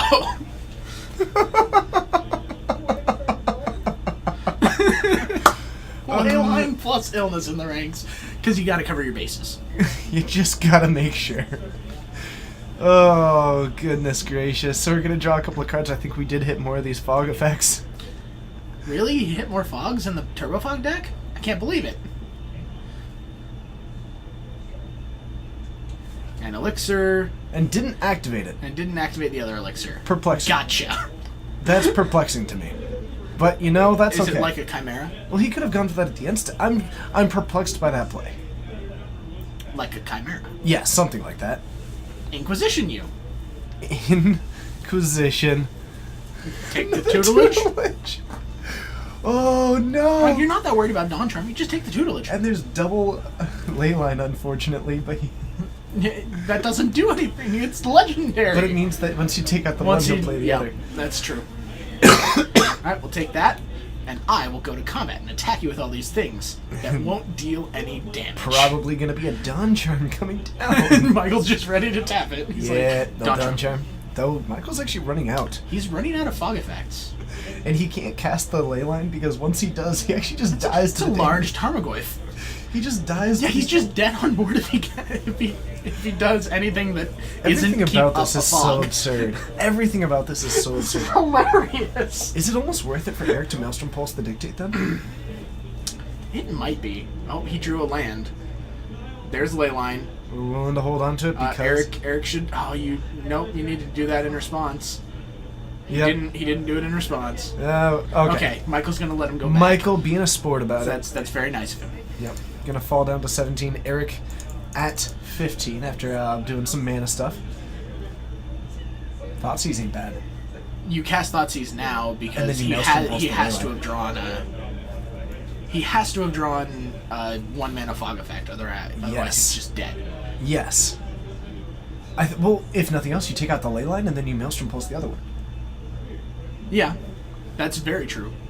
Like you've got plays. Maelstrom Pulse that. All right. Go for it in this order as opposed to the other. Will Thoughtseize you. He has to cast Holy Day. So he's Yep. going to fetch and cast Holy Day. And then And then Eric's going to take the Leyline. All right. We're rocking now, people. He has Dawn Charm costs 2 mana though. Mm-hmm. Dawn Charm costs 2. Yep. So now Eric is... I think he has another Blood Artist in his hand or a Fatal Push. I can't tell. I believe he's had a Fatal Push for a good portion of this game. So I believe it is a Fatal Push. He's fallen down to 2. Not sure why. Well, he took 2 from Thoughtseize. Oh, you're right. That's why. I was like, after it's resolved, what's Such happening? a classic Modern matchup. You're right, mostly lost. I know! This is like the uber classic Modern matchup. This is truly a nostalgic experience for me. I Temple love Bell. watching this. That's interesting. More draw. It's more draw effects. Draw some cards. Ping you. Magic how it was meant to be played. What have we done? Broke the meta. He can't play the second Blood Artist. I don't It's care, it's legendary. sweet. Actually, you can just play it and drain him for 2. I might almost hold it in hand in case there's a Supreme Verdict, though. Attack you. Do you think he's got... Dawn Charm. With only 1 card in hand? Michael does have a lot of draw abilities, but he might be very close to Eric, it. just pass the turn. Just send it back. Yep. Yeah, you do. This is delightful. Temple Bell. Ooh, another illness. Cool. Enchantment Hate don't do nothing. Man. And, we just 3 whiffed. lands? No, he has an Ethereal Haze. There's he has one fog. 1 fog in the deck right now. Plus the Temple 1 Bell. fog in hand. Yeah, sorry. Pinning you.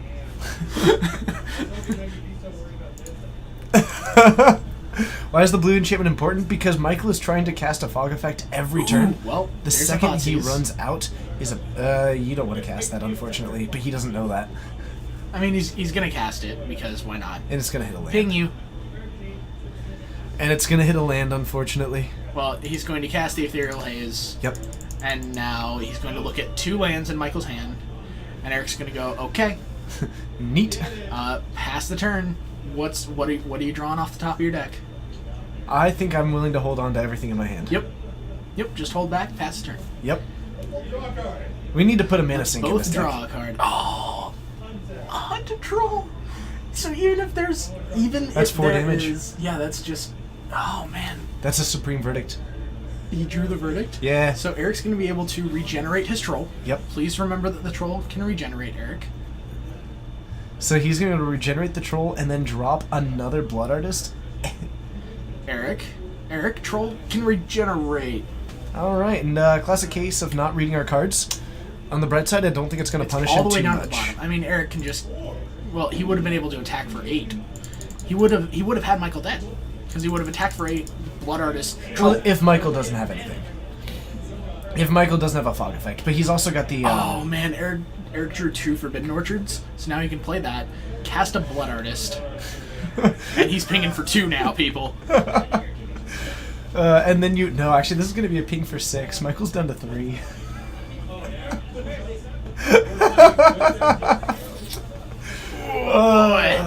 This is delightful. Hey there, Pathrogus. Oh, wait, no, he's dead. Is he just dead? Yeah. That's 4 damage unless this is a removal spell. I think he has to activate this. Because otherwise that's 4 damage plus... That's actually... 4 plus that's 12 2 damage. is 4 plus 2 is 6. That's 12. How is it 12? Because it... Oh, no, I was thinking of drain 2. No, yeah, 4 plus 2 is 6. Sorry, my bad. It is just the 1. For some reason in my mind, 2 Forbidden Orchards became 2 Blood Artists, and that's incorrect. So we're going to pop this one, we're going to shuffle them in, we're going to hope for the best. It's interesting that... Did that get remanded? I think his troll got remanded. Looks to be the case. Doesn't strike me Eric, as a is it huge 20? setback. Oh no, it's still in hand. Nope. Okay, he just hasn't cast it yet. Yeah. So, Troll, you're going to lose 4. I'm going to gain 4 up to 24.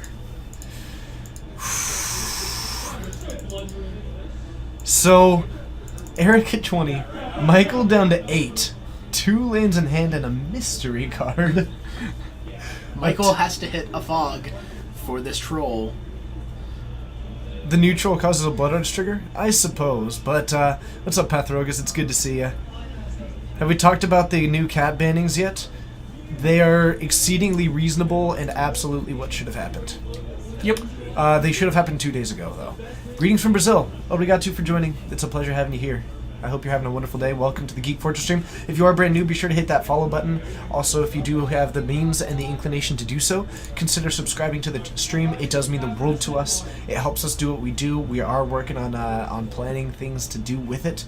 And we've got a computer currently in the budget. We're working on some other potentially a tournament series within the store. Mm-hmm. And, So he did draw another that's another Supreme news. Verdict. But And a Howling Mine. And it looks like another fog in there somewhere. I think that's 2 fogs. I think I see a Dawn Charm and an Ethereal Okay, Haze, Eric. or a Holy Day. Let's just remember that our troll, Yeah, if he for well, he drew a Hunted Phantasm. that ain't bad. It's not. He needs to remember their generate pretty badly, though. Yes. With it not being buried under other cards, we might see that. Yep. All right, so Eric's this going one to is going to regenerate. regenerate. We are going to Gotcha. drain for 1. We're going to be down Draining to for 1, 6. you're down to 6. All right. Up to 22. And Howling Mine, sure. Eric just on deal. Thank you so much for the follow. It's a pleasure having you here. Eric needs to draw If a Blood Artist into is to draw. a Blood Artist. So he's drawing 3 cards. So it's very possible he draws a Blood Artist here. And he did. You draw 3 cards, Eric. Classy play. Doesn't need to draw 3 cards. He drew a Blood Artist. He's good. And another Forbidden Ocean. Yeah, he This is actually just a win. ping you for 3. Hunt Phantasm, getcha! Haunted Phantasm! I'll tell you what, you can have 3 1/1s, and on top of that, You can have 3 1/1s and have 5 more 1/1s. I'm Get out. ready for 8 for the win.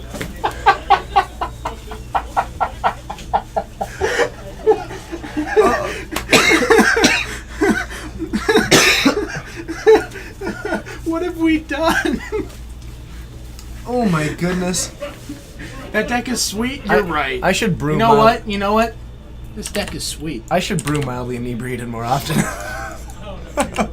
This deck's great. So, sideboard strategies. Eric's going to be bringing in remember- 3 copies of Stubborn Denial. I remember we built a brilliant sideboard, but I forget Our sideboard everything was pretty about good. it. He's probably bringing in 3 Stubborn Denial, the 2. He has 2 Abrupt Decay, Golgari Charm for regenerating against Supreme Verdict, as well as taking out the enchantments. We built this sideboard so well. And he also has Surgical Extraction if he wants to bring that in. Man, we built that sideboard so well. Our sideboard was good. Man. Any chance he'll give you the list? Yeah, we built Yeah, it. we will most definitely. This will be tweeted. Yes, it will be tweeted out shortly. All the tweeting. Check out at Red Baron MTG, probably at TwinOut662, and at Goalie Master. What's the We'll strategy all for the bug tweet deck? This is a Leyline deck that also plays Leyline or Illness in the ranks, and then uses the Blood Artist with the Hunted Trolls and Hunted Phantasm, which sounds absurd Yeah. because it kind of is, but it seems to be okay. Why is it called Hunted Sultai? Well, because it's got the Hunted cards, and then it's Sultai colors. You might need a link to the tweet. That's okay. I'm sure someone can arrange that when we do send out that tweet. When it does get tweeted, which will be after this match. What do I think about the red-green energy deck? If you mean in standard, I need to reconsider everything about the current situation. Running Death Shadow sounds Stop it, Doro. bad in a deck with Blood Artist. Yeah. I do like where your head's at, though. So let's just cram Death Shadow into every deck. But it does See what become 1 mana happens. drain 1. It does. That's Gotcha. pretty good. 1 mana, I'll play my 12/12. It'll become boom, and it does. Darn it. Coleman, you be nice. I think because- he's dumb in a nice way. just right? because we brewed a It's- deck it's cooler like than yours. Dumb as in cool, right? Just because we brewed a deck cooler than yours. Oh, how's that feel, Coleman? So, for the Vegas deck, can you recommend to have a coin flip theme? Absolutely, you can. You can You're gonna recommend hate it. No, you can recommend it. That doesn't mean it's going to happen.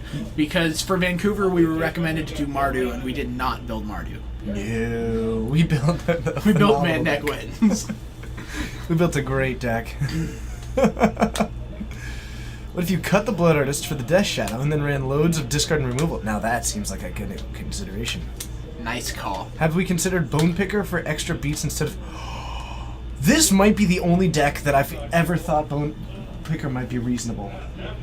Previously, I've thought that entire card is garbage.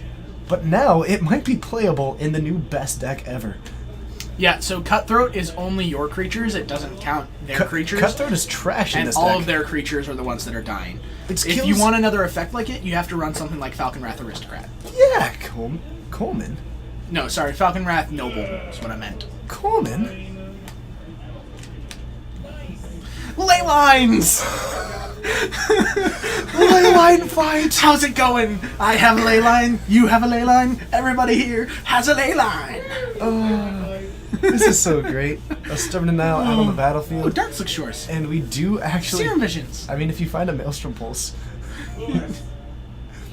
Hey, look, Death Shadow. It's a good- Or that Blood Artist. It's a I mean. good start. That is a good start. Eric has 2 Stubborn Denials. Good try, Elvin. Apparently. Oh, man. Mardew's been putting up a showing recently, but usually what we do is well, we can't build the deck until at least after midnight on Sunday. That's step one. Yeah, you have to build it like past midnight, preferably between 1 to 3. Yes. And apparently... It also helps if TJ is drunk. But there should be a Torpor Orb. We did consider Torpor Orb. We decided it was bad. Yeah, because Illness in the Rings It's and just Leyline better. Singularity are just better. Ooh, Michael kept a 1-lander. That is a risky move. Let's see if it pays off for him. That'll move the chains. That'll move the chains. This is great. Turn 1 Orchard and Illness is I like might the bottom deck. both. What are they? Troll and and a a land. I might, maybe if I need the 4th land, but otherwise I'm looking for Maelstrom Pulse or Looks like Golgari he kept Charm. both. Golgari Charm also hits the ley line. I don't know if he actually brought in Golgari Charm. He should have, but I don't know if he did. Yeah. I mean, against So the Supreme problem Verdict, here it is also looks that, good. again, Eric did not fetch before Serum Visioning. I don't think he had a turn 2 play anyway, though. Well, he wanted to draw the Blood Artist. That's true. Hey, Torpor Orb! This is hilarious because he's just taking away.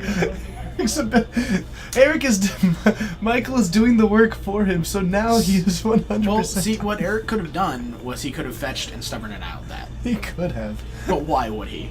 Now he just has 4 mana 8/4s and 3 mana 4/6 unblockables. And then he's got Stubborn Denials for the actual cards he wants to hit, like Exactly, Fog. like the Fogs. Oh, this is great. I think I'm just going to put down the Hunted. I think I'm just going Eric's to win just gonna by... play Funted Handhasm. Yeah, Funted Handhasms are really probably my favorite ones. I can words. I promise I can words. So with a handful of no lands, do you think he kept a handful of Fogs? That seems likely. I might just force him to start using them for a little bit. See if I can maybe hit like a Dictate. And then Alright. once I have the Hunted Troll out Phantasm. is when I... Because I Hey, want look, I have a Beast of 4/6. Denials to each deal like 13 damage apiece, you know? Words. I can. I have the best ones. I've heard that. Oh, look! Gas. Forbidden Orchard. God, this deck's great. Unfortunately, Blood Artist is target player. Yep. Attack you for 4. Got him. Boom. Fitting. This screams... Sit down. This screams end step Dictate, Eric is just keeping up his Stubborn Denials. which I think is a pretty reasonable play. It's just negate. Yep. Oh, we've just got a He's going to cycle cycle instead. it. Sure. Why not? If I'm Eric, I'm more than happy to have that happen.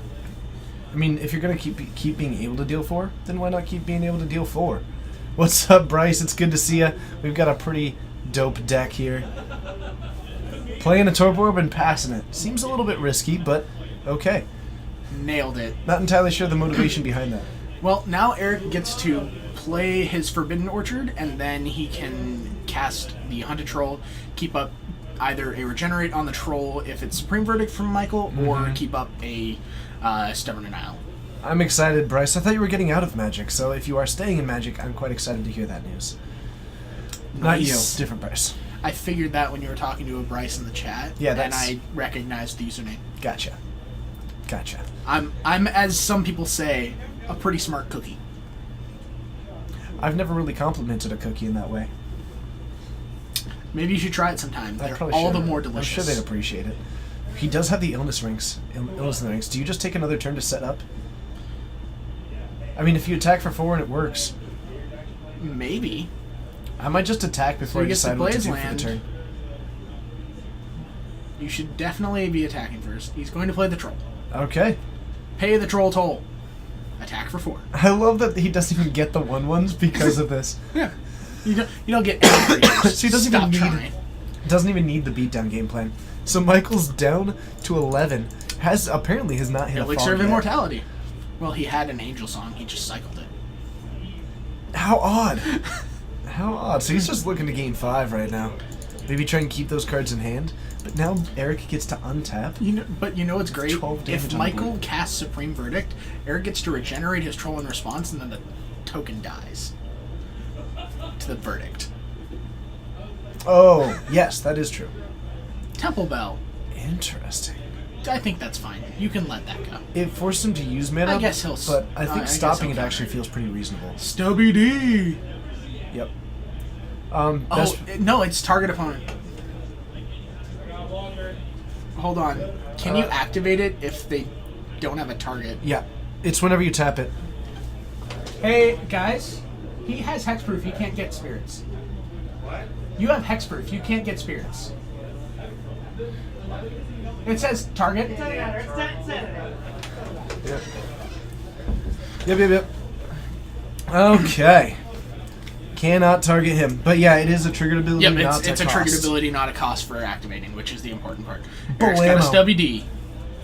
Bash! Get out of here. And now Michael is living off the top of his deck. There's a Tarmogoyf. Like, go. This deck is just so absurd. I can't Hey, believe... look, a land, and that's game. I can't believe this deck worked. Michael, your deck is sweet. He did it. But I can't believe this deck worked.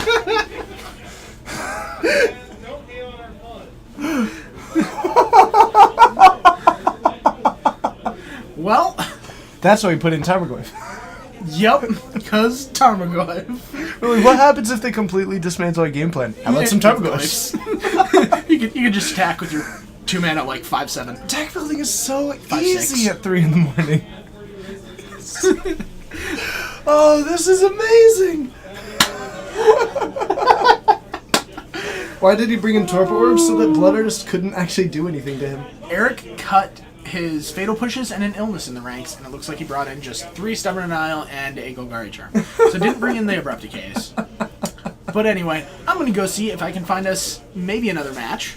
Oh. And I will make sure Eric tweets that list, so make sure you go check out his Twitter. It is at GoalyMaster, GoalyMaster. And I will find it and also tweet it. And I will as well. Exactly. We'll see you all out there. Kaboom.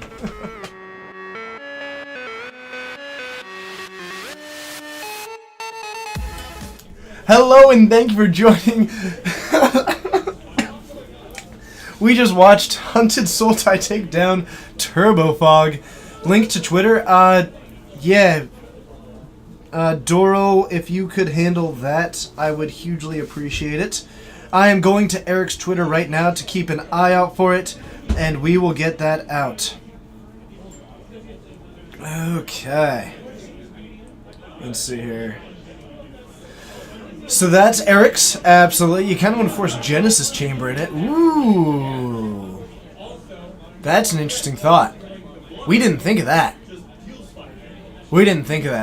But does this deck use Zulaport Cutthroat? It does not. Zulaport only triggers on creatures you control dying, and it's mostly theirs. Just one? No. Hey, Eric! Genesis Chamber. Genesis Chamber.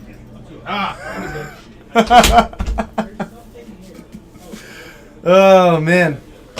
Also, tweet it out. You're going Sultai Fling. That sounds like a 4-color deck. Alright, thank you for joining. We are going to try and get another match on for you this round in round 2 of 4. Welcome to the Geek Fortress stream. My name is TJ. We've got Bryce in here with me. It's going to be a lot of fun, a bit of fun, and I am quite excited about it. To the 162 of you here, if you haven't yet, be sure to hit that follow button. Tonight, absolutely loaded to the top with some pretty incredible streams, so thank you so much for being here. I do truly appreciate you, helping us out, having some fun, interacting with us in the chat, and those questions, comments, feedback, always more than welcome. And it looks like Dylan decided to come join. You giving away 2 lands now? No, I beat Cole. Nice. Actually, I beat him, and then I was like, if you want to land anyway, and he said he only plays white bordered lands. So, It's true. He only does play he doesn't whiteboard need that basics. He does. So I heard this was a cool hat night. So, It is. It is. So when are you going to get yours? That's not nice. Sorry. They won That tonight. was brutal. They crushed the other night again. What was it? They were like 9-1 Yeah, the other night. They won 8-0 tonight, and then last night was last night was just one of those ones you just forget. When they drop a realistic football score on your baseball team, you just kind of move on. Can we see the lands? Do you Have people not seen them? they may not have seen them. Oh yeah, I can go grab some. Cool. I can go grab one of each here. They're very nice. They are pretty cool. They are pretty And cool. they're super rare. So like I think I've only saw like out of the whole pre-release weekend, saw a bunch of regular ones, but the foiled ones I think maybe 2 or 3. So So why are you planning on upping your legacy inventory shortly? I continuously try to update my legacy inventory. Wonderful. So Yeah. you keep an eye on that website at geekfortressgames.com for the continuing to grow legacy inventory, as well as a pretty good modern inventory. Fantastic inventory overall. Some Yeah, great someone supplies. just bought some Grim Monoliths. He said he was watching too. Ooh, where he's whoever at. that was. But Thank you bought some so Grim much Monoliths. for checking out geekfortressgames.com. What's up? Oh, there he is. That's the guy. Perfect. You talking Foil the full foil arts, full man. arts? Yeah. Yeah. They are. No, they're pretty rare, and Wizards sent me a whole bunch to Oh, give the ones away. in the pack. And so I'm gonna be giving them away, and I still got quite a bit. I'm gonna use them to kind of like hype up standard a little bit, try to give a couple of those out every standard night. So. And standard is back Yeah, as with of the today. emergency ban. And also we've got now standard events. Panic button. Oh, and are you excited about our event this Sunday? Oh, is something going on this Sunday? Absolutely, there is the modern GPT. They're not going to involve these two. Oh, wait, The other modern hand, right there. GPT Right there. going to be happening here, beginning at noon, I believe. This will actually be our last modern GPT ever. It's actually might be one of our last GPTs ever. It'll be the third to last. This one will be our last modern one, though. Oh, then okay. we do two legacies after this. Okay. So, Ooh, 2 legacy GPTs. Yep, How yep. how soon are they? they are. I'd have to check. I think it's they're pretty close to each other, though. I think it's in May. Let's see. Open weekend, off for Mother's Day, and then it's the GPT for Legacy. So you think maybe we could stream those ones as well? Yeah. Nice. And then the really exciting one is going to be Friday, June 2nd, because it'll be a Friday night GPT, the last GPT ever. Why no GPTs? Because Wizards has completely disbanded them. They've taken them away. Yep. So for Vegas being the last one, I scheduled 4 straight, 2 moderns and 2 legacies, and the cutoff was Friday, June 2nd. And that one is going to be the last one. So are you willing to get excited with me about the potential that we've been mulling over to replace GPTs? We're going to do something. Oh yeah. I'm excited about it. We just People need to like figure out modern. the full system. But I love the idea of an open series, a Geek Fortress open series. On that note, I'm going to go get you some lands. Yes. So we're not getting another match. The only two. Did you win? He's 101. He drew in round 1. You drew? What? He drew a turn away from losing. So someone mentioned Genesis Chamber as a potential card for this deck. Oh God. It's kind of great. I didn't even think about that. So Eric sent me the list because He doesn't want to get on his Twitter. No, Dex is being dumb right now and won't upload the lists. Gotcha. So what I'm gonna do is I'm going to. Can we screen cap it? That's what I'm going to do. This. All right. Grab the sideboard. You also won the Worthy Challenger playmat. Love the Dark Ray art. I forgot who won it for us, but yeah, there was definitely one there. Don't you worry, the GPTs will still be functionally happening. Our thought around here is to get a pretty cool system happening. How about that one Gravestorm card? I didn't even see a Gravestorm card. Or do you mean the one Gravestorm card ever printed? That's the only Gravestorm card that there is. That's kind of what I assume. I don't think there was a new one that was like functional Gravestorm.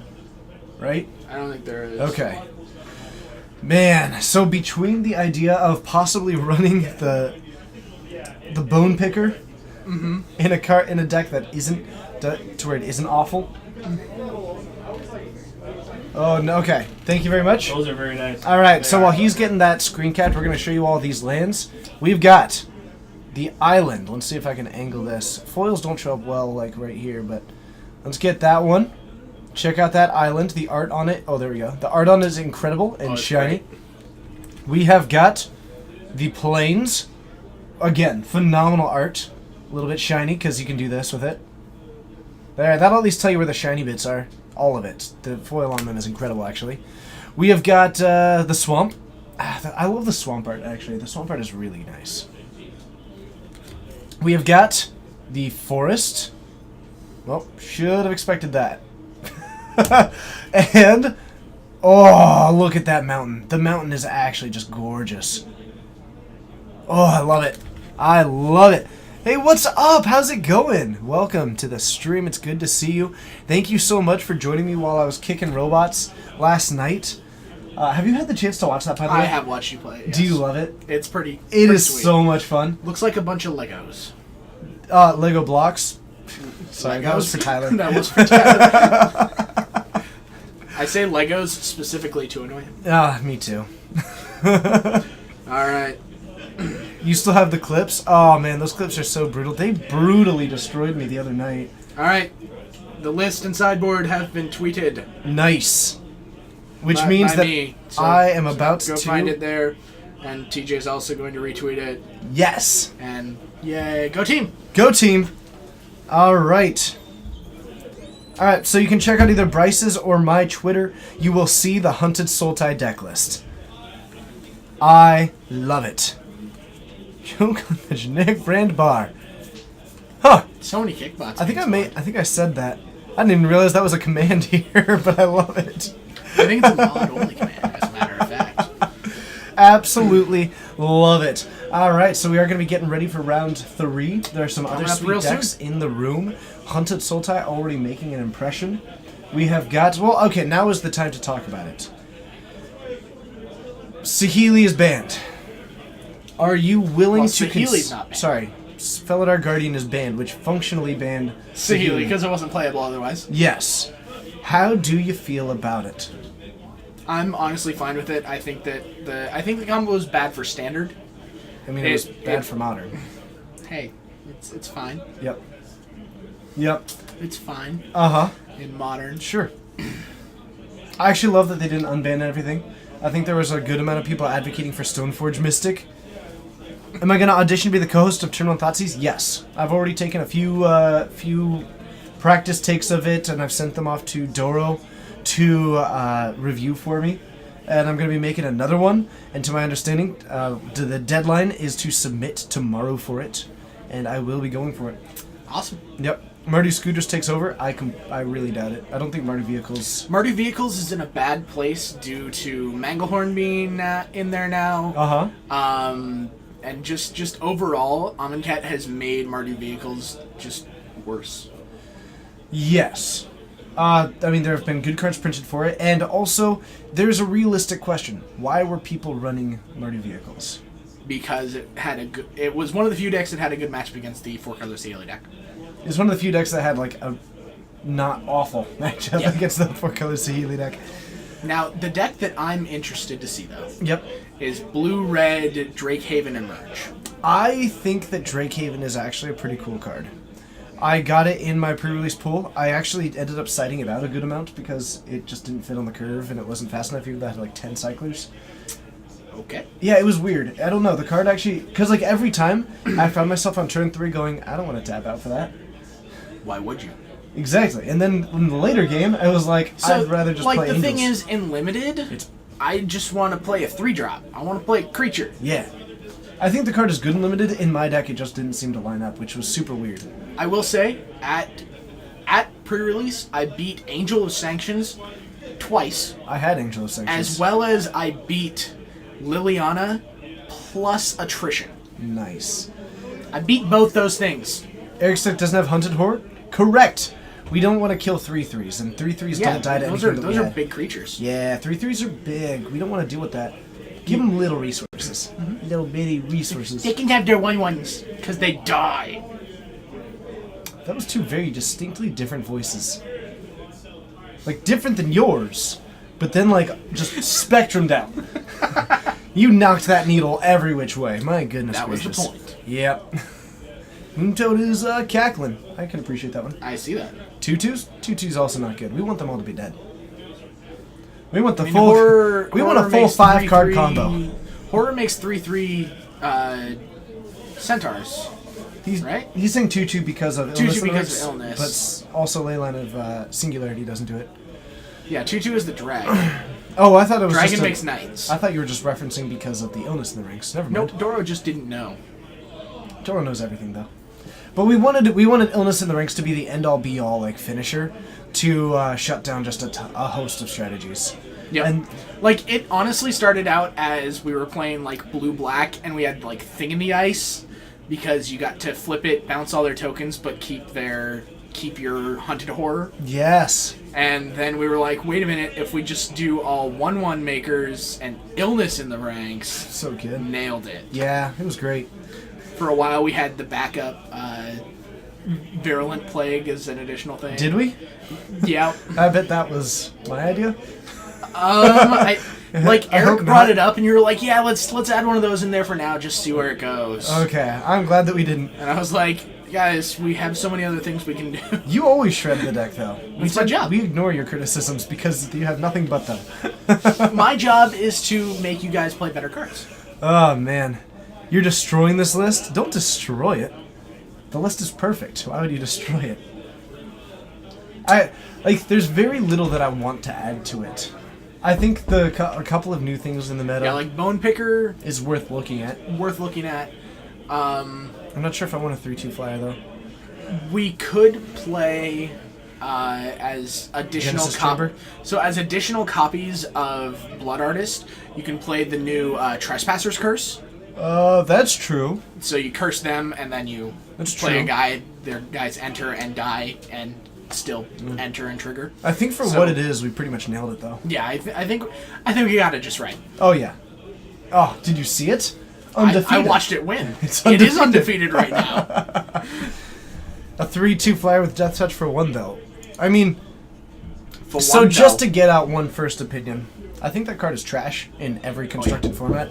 Round 3!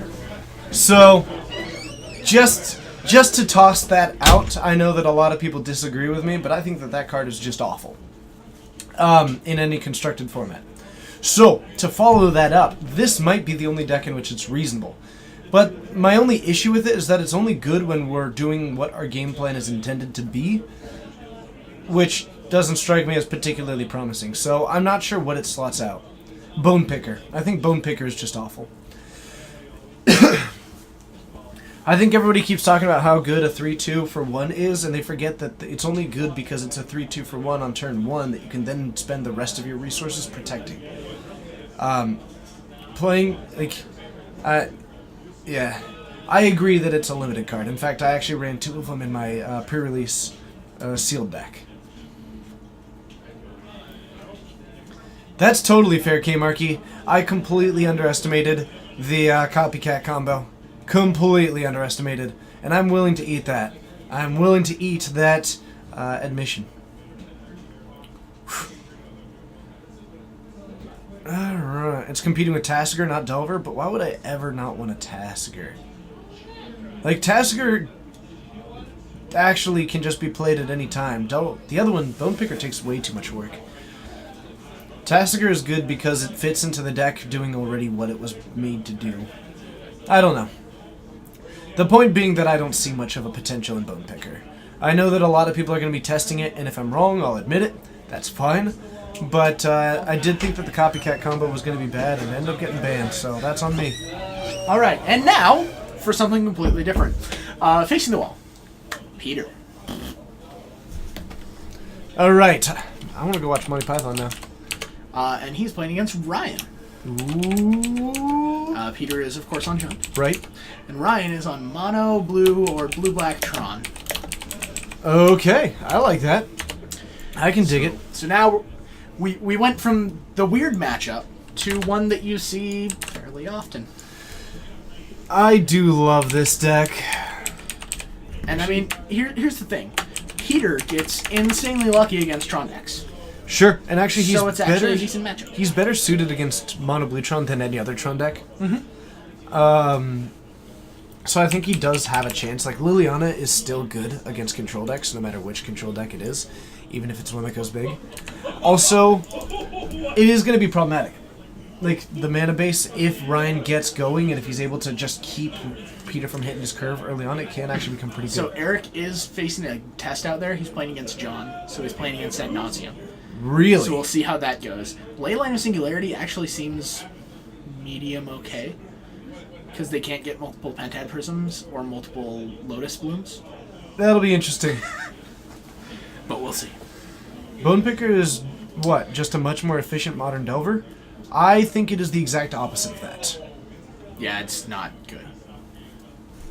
Anyway, But that's okay. We'll find out for ourselves in the future when it's legal. In the meantime, round 3, and now they fight.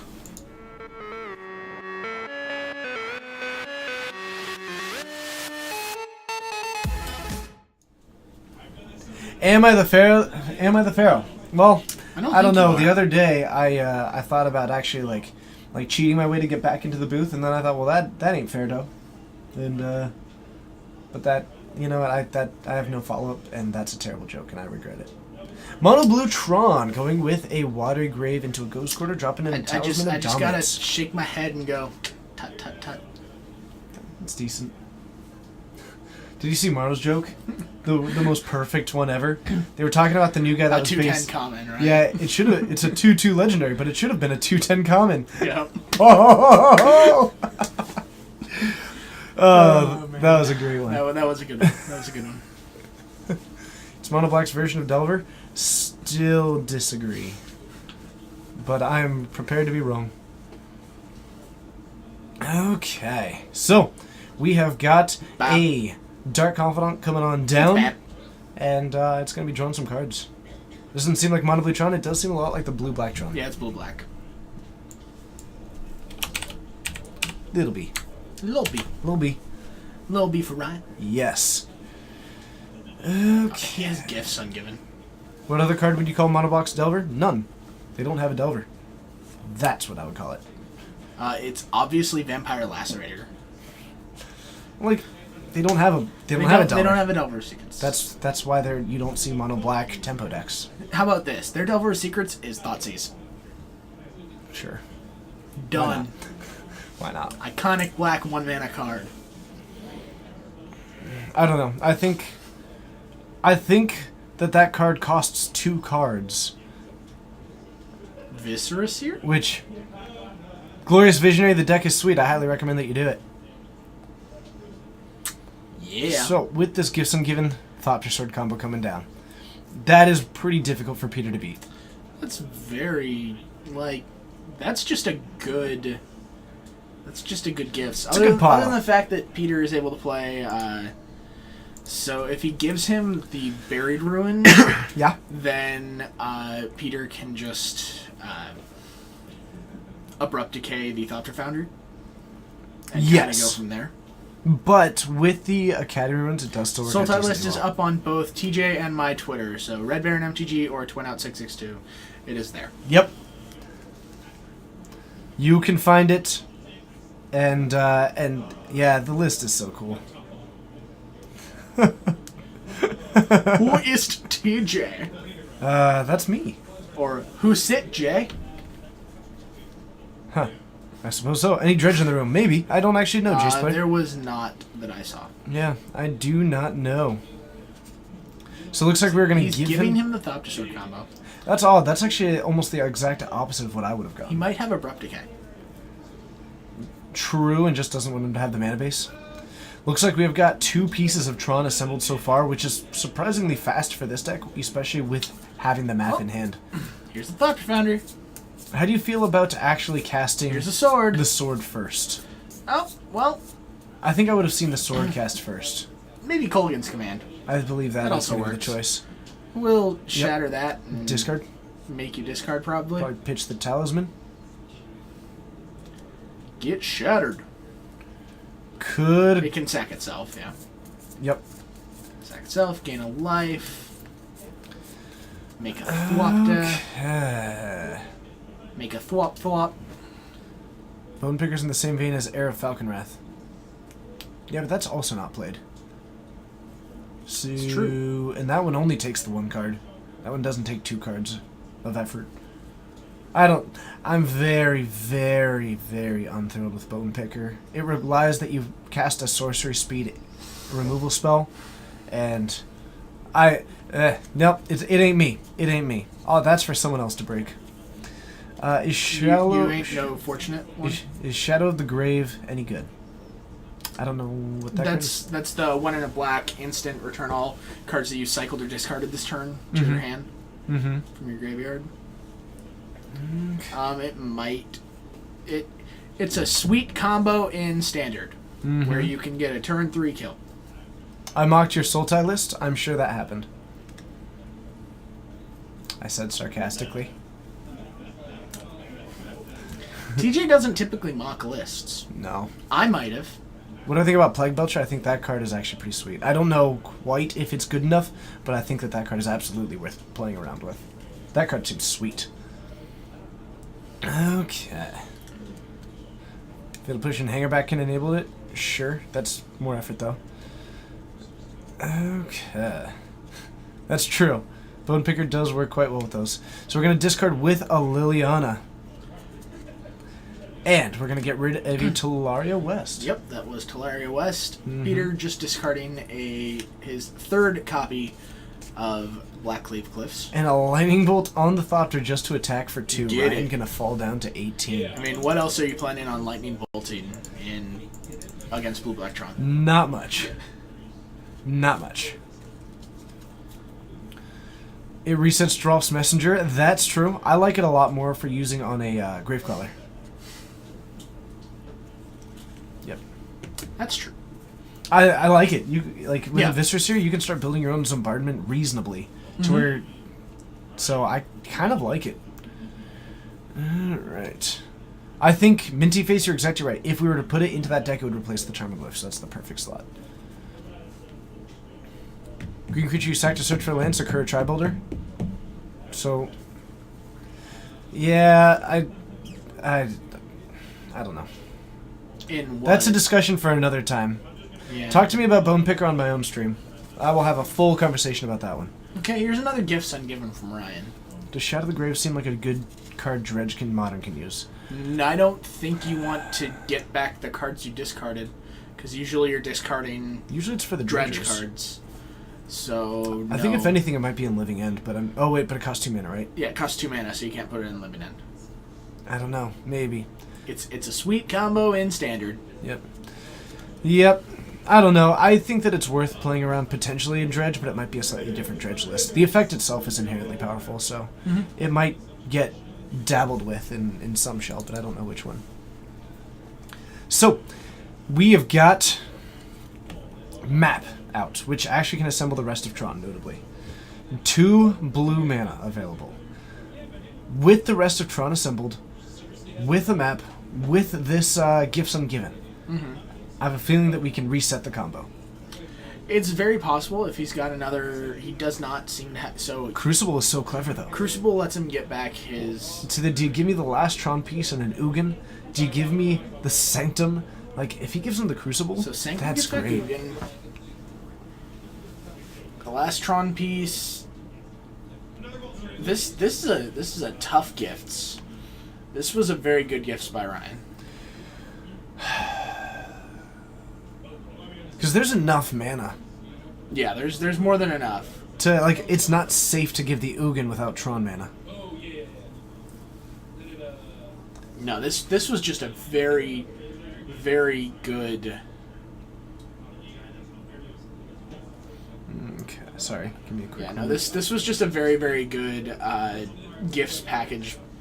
Gifts choose by Ryan. Because Peter can give Ryan the Sanctum plus the Ugin, but then Ryan just goes and gets a mine with the map on his turn and casts Ugin. He can give him mine Sanctum, but then Sanctum gets back Ugin, and then next turn he casts Ugin. It just delays the Ugin by a turn. And I think Ugin beats Liliana. Most of the time. Substantially. -3? Does Alright. Ryan have any cards in hand? No. He does not. Okay, so Possibly the 2 lands, I think you give him the 2 lands. but he just takes the Sanctum. Almost certainly, because Ryan gets top and tap here. he puts Ryan puts Sanctum into play, and then can activate Sanctum plus map on his turn, Right. and so And all of that can be done after the after Liliana Liliana activates. has activated. Yeah, so never mind. I thought that Peter might be able to get him, but Melvin the Muppet sent me this hat. He sent it to me because it didn't come in tiny. so he needed someone to wear it. Yep. What's up, Otis? It's good to see you. You can always pick up, raise my spirits. Oh, okay. Hold on. Yeah, okay, so all of this happened in response to Lily's Plus. And now there's a Scavenging Ooze which can eat the Ugin. Okay. That Okay. ain't bad. Okay. I like where Peter's at now. Draw Zugan. Neat. Nailed it. Oh, It's Drew- a Platinum Angel. Platinum Angel not good on this board. Because of Liliana. Very much so. Yep. So, with only one green mana available... Okay, here's what I would do. Ghost Quarter the Stomping Ground. He floats a green. And then you move phases. No, he's got 2 forests, He doesn't has he? a second forest, I would assume. I guess it's like my I mean, only out, though. The risk is... The hope is that Peter has... Because I think he's the on 2... other- I think he's on Yep. 2 Okay, swamp... here it is. Ghost Quarter your Stomping Ground. Oh, the snake fell. It's giving me kisses now. I will float a green. Where did I get this hat? Melvin the Muppet sent it to me, and now it's giving me kisses. We'll just leave it there. That'll be great. The snake likes your face. Yep. Giving me forehead kisses. So I think if Peter doesn't have the basic forest or has it in hand, this is like this is the play that gets it. Yes, this is a very good play then. So I guess it's a little bit of a Hail Marys. So we'll see what happens. Most generalists run 2 swamps, 1 forest. Historically, Peter has run 2 forests as well, though. You just saved Ghost Quarter for the Ravine. I'm not sure if I get to play an Ugin. I'm not. Yeah, if I get to sure play I'm Nugan, that I'm worried not. about it. I don't care about Raging Ravine that much. Yes, Raging Ravine can probably take out the Ugin the next turn. So it looks like Peter might not have the second forest. Brilliant. Okay. Also, remember that Ryan has an expedition map and can just grab a Ghost Quarter. So Scavenging Ooze is going to take out the Thopter Foundry instead. Ugin comes back, Uh-huh. and we're back up and running. We've got the map, so you can go for a Ghost Quarter with the map. It gives you an look, out. Abrupt Decay. That ain't doesn't bad. do anything against Ugin.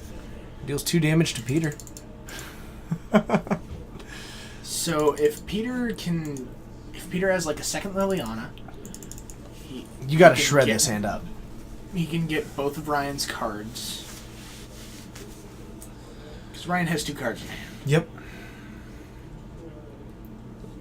But he can... It would have had to have been the draw, otherwise we would have seen that be the discard up with from the initial plus. Well, Ryan can map, go get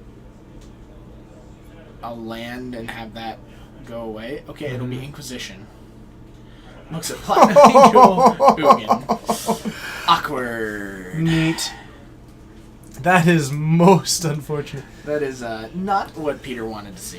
Do you go for the last Tron piece, or do you take? Do you go for the last Tron piece, or do you go for the Ghost Quarter?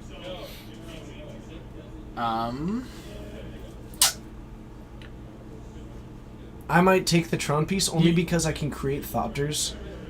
Oh no, I can't create No, Thopters at the moment. so what Ryan is going to do, likely, is use the map to go get the last Tron piece, cast Ugin, but then Ugin's just going to die to this Raging Ravine, and then it's Raging Ravine against the top of Ryan's deck. But is that... I'm saying, why not go for... I guess you don't want to deal with the Liliana ult, so you don't have time. Yeah. That is true. Though he's So- using this... Yeah, this Peter's turn. going to get rid of 2 things now, so that he can... One of them being a creature, so he's going to be able to attack for 5. Uh-huh. I'm not sure how much I like getting rid of the... Is it worth it to attack for so much there? I don't know, maybe. If Ryan draws into something like a Condescend... Or not, I'm sorry, not Condescend. Repeal? Or is Repeal non-land? It is non-land. Repeal is non-land. Man, creature lands are so good against Tron. Creature lands are real good. Alright, so we're going to pop this Creature lands are great against Tron decks that don't have... to the Ghost Quarter or Tron piece, and it is that- Tron piece. It is good against Tron decks that don't have Karn. Yep. Because Karn just goes, meh. Now, Ugin starts out with, what, 7 counters? 7. So the -3 to get Needs- to Liliana needs to means drop. that Raging Ravine will be... That may have been a hot draw, actually. That might have been a draw. spell burst. That doesn't do anything. And it's a good card, though. Sure. It is a spell burst. Yep. So he is going to lose Ugin, but it does mean that he gets to maintain his life total at 9. The other option is that Peter might actually just attack into Ryan. Putting him down to 5 I when you don't have a think so. creature that Ryan has almost no actual capability to kill is quite good. Ryan has maybe 2 cards in the main deck that can even interact with a creature land. So he can any of his creatures, Solemn Simulacrum, Thought-Knot Seer, any of those guys can just block for a turn and give him time. That's true.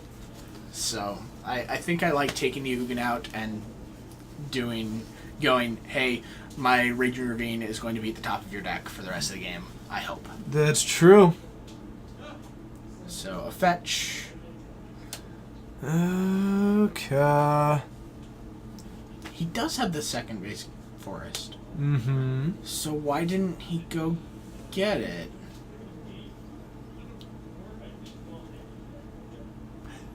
That's curious.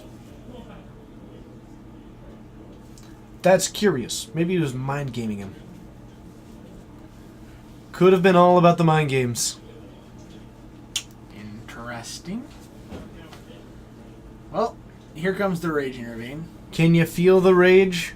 Getcha. Alright, Get out of here, Oogie. Top Deck Wars. No draw engine for Ryan. Well, That's Condescend. Condescend's good. You just need Peter to cast a spell, and I don't think Peter will. If Peter can avoid casting a spell, I think he will. I mean, he's activating Raging Ravine and attacking. Uh-huh. That's the plan this turn. And it looks like Peter might take game 1 against the Tron deck, because that's what Peter does. That's how Peter rolls. Peter's like to Obi-Wan 4 goes and Ryan. Anakin from the prequels. Sith Lords are his specialty. Speciality. Sith Lords are our speciality. You're right. He does say that, doesn't he? Come on, man. Oh, wait. Ghost Quarter. Never mind. Wrecked.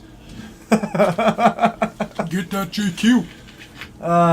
Ghost Quarter looks pretty good on this board. As long as he's got one. He doesn't. That's unfortunate. Scoops it up. Do I have a Ghost Quarter? Am I playing Nope. an extra one I didn't know about? Nope, doesn't look like it. All right. Next game. See you there. Meet you at the field. Well, we know why he didn't go for the Ghost Quarter earlier. Yes, because he didn't have it. Exactly. Exactly. Hello to Seraphir again, I guess. That's cool. Do you think land still lists? Oh, man. For all the new bands, I think all the bands are actually super reasonable. Especially after today. Yep. Losing top is unfortunate, but It was causing issues. if Legacy was going to ever actually be a format, which then eventually something that would have to be answered there. Uh-huh. Like, the only reason why Miracles wasn't more prevalent was because there aren't any current competitive tournaments. Because people just aren't incentivized to spike a tournament to the same level. Because it's Legacy. And, but that doesn't change the fact that it's just the best card, and it's not really close. Deck looks spicy. You don't like how they are CMC 3 and 4, Yeah, though? the Hunteds are CMC 3 and 4, but that's the point. They're undercosted threats in the deck. Yep. Basically, you're just playing a bunch of powerful threats that you attack them with, and then they die. It's secretly a Blood Artist deck. It is secretly just a Blood Artist deck. Leovold Banding Commander, I think that's fine as well. Yep. Leovold made games happen that were just not fun. I think Protean Hulk will be interesting. I can't wait for someone to play Flash Hulk. I think it's absurd that that Deadeye Navigator remains legal in EDH. So, Yeah. I don't know. I think Deadeye Nav. I stopped actually I actually the moment that Sylvan Primordial was banned and Deadeye Navigator wasn't, my entire playgroup just wrote off the entire EDH ban list. Yep. We just haven't cared Yeah, since. play with your own list. Like, if people are fine with a card, play it. If people don't want a card, talk about it and do something about it. The Commander ban list is a suggestion. It is very much a suggestion. The rule change to split cards weakened Miracles enough? Okay. I mean, I do think that Miracles is going to take a pretty big hit going forward, so it could be the case. The new rules change is definitely going to make it a little bit worse. I mean, Seraphir, I got the reference. It's like the hardest one to convey through text because it's entirely inflection. Yeah, it's complete. Hello there. Hello there. That one's entirely inflection. Yeah. If you're gonna do memes, do one that would make an excellent addition to my collection. Nice. Thank you.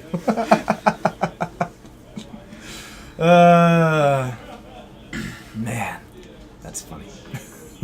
I just like prequel memes. Hello Prequel there memes is a are great great. meme. I did not pick it up through text. Yeah, it's tough to get there. Hello there. Hello there. Hilarious. Man, the prequels are so awful.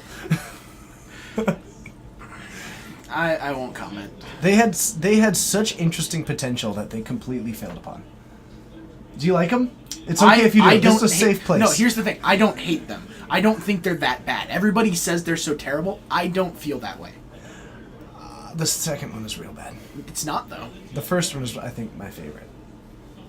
That's weird because the third one is the best of the three. Uh-huh. The first one is the worst of the three. I actually think the first one's the best. So the thing about the second one is it has... The absolute worst dialogue and storyline. But it has the best action scene. That's the thing. Like, it has the best sequences. It has the coolest last 15 and then you're just like, minutes. I don't like sand. The last Coarse, the last rough, 15 minutes are irritating, excellent. It's everywhere. Nope, see, I have the high ground. Thank you, Glorious Visionary. I appreciate that. Like, I think that they are watchable. I have watched them and enjoyed them. Do not live up to what the franchise is, and I think that's a big issue. But I think that overall they had a very good conceptual story that they told incorrectly. They had a great story of someone who was completely, like, ostracized out of the Jedi Council and could have actually developed some real conflict with that instead of just, like, angst. Like, there were things that were so potential about the prequels that were completely replaced by generic angst. That's my problem. I guess that's fair. What movie are we talking about? The prequels. Okay. Banning Soul Ring. Honestly, I think as long as Commander remains a casual format, Soul Ring is fine. Because if you're the person who plays the turn 1 Soul Ring, you're gonna get got. That's just factually incorrect. The second one does not have more of Tatooine than the first one. Yeah. I like no. What do I like no? I don't know what you're talking about. Dark Confidant, condescend. And we Get do outta see a here. Thopter Foundry.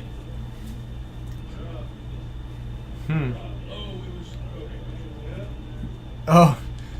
Jar Jar's not Darth Sidious. He's Lord Snoke. Supreme Leader Snoke. Yeah. John has the high ground. Fact. We do have a map out. What do you think we're going to grab? I say Academy Probably a Ruins. Tron piece. Oh, I'm going to say Academy Do Ruins. you think it's Academy Ruins? He doesn't have any artifacts. Yeah, but other then you than get the map. It means you get back the map, and it means that every time you have spare mana, you can float that on top and just start assembling I Tron. don't really count Geonosis as sand so much as dirt. Like, Geonosis is more dirt than sand. Plus, again, I'm pretty sure there's more time on Tatooine in the first movie than there is Geonosis and Tatooine in the second. I don't like sand. It's coarse. It gets everywhere. No, I'm supposed to say it's coarse, you're supposed to say it's rough, and I'm supposed to say it's irritating. And you're it supposed gets to say everywhere. everywhere. I'll have to remember that for next time. Yeah. Yep. You just trade off. Okay. So, an attack with the Kitchen Finks Ryan is going to fall down to 17. It's the first blood being spilled in this game. We do have 2 mana coming down from Peter, possibly the Dark... Ooh, a Tarmogoyf. And it looks like Ryan's thirsty. Knowledge. Ryan's thirsty. The Moxen are already banned in EDH.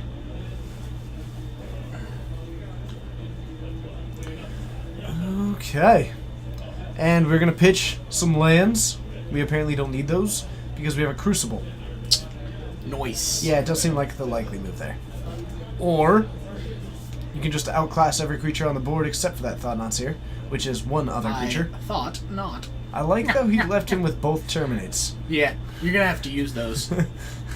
Well, the thing about taking Kolaghan's command is that he can't shatter his crucible. Yep, can't shatter the map, can't shatter the crucible, can't hit the Thought Foundry. A lot of goodness. A lot of goodness there. Terminate that. I'll draw a card. Benjamin Barry, that might Nice. be my favorite way to think about Commander ever. And attack for 7. So glad that's a quote. I'm going to say that to you forever.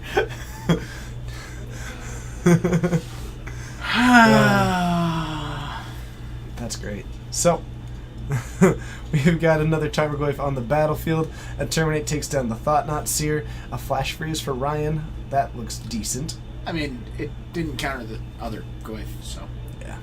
little late to the party. It's not that kind of party anymore. A Tarmogoyf party. A Flash Freeze party. Oh, okay. Yeah, it's just not that kind of party anymore. Yeah, that's it. It was just late. Yep. It was like, I heard about this cool place, but maybe I'll hit it up later. And then it hits it up later, and it's just not its scene. Yeah. How does Pull from Tomorrow feel about Blutron? And Not that's bad. it. Peter drowned Ryan in card advantage, smacked him with a bunch of cards. He attacked him with Tarmogoyfs. Yeah. That's probably the most important thing here. Yep. That's pretty good. So, I am going to see if I can find us another match. All right, let's head on up to the booth and we'll see what else we can find. We'll see you there. Whee!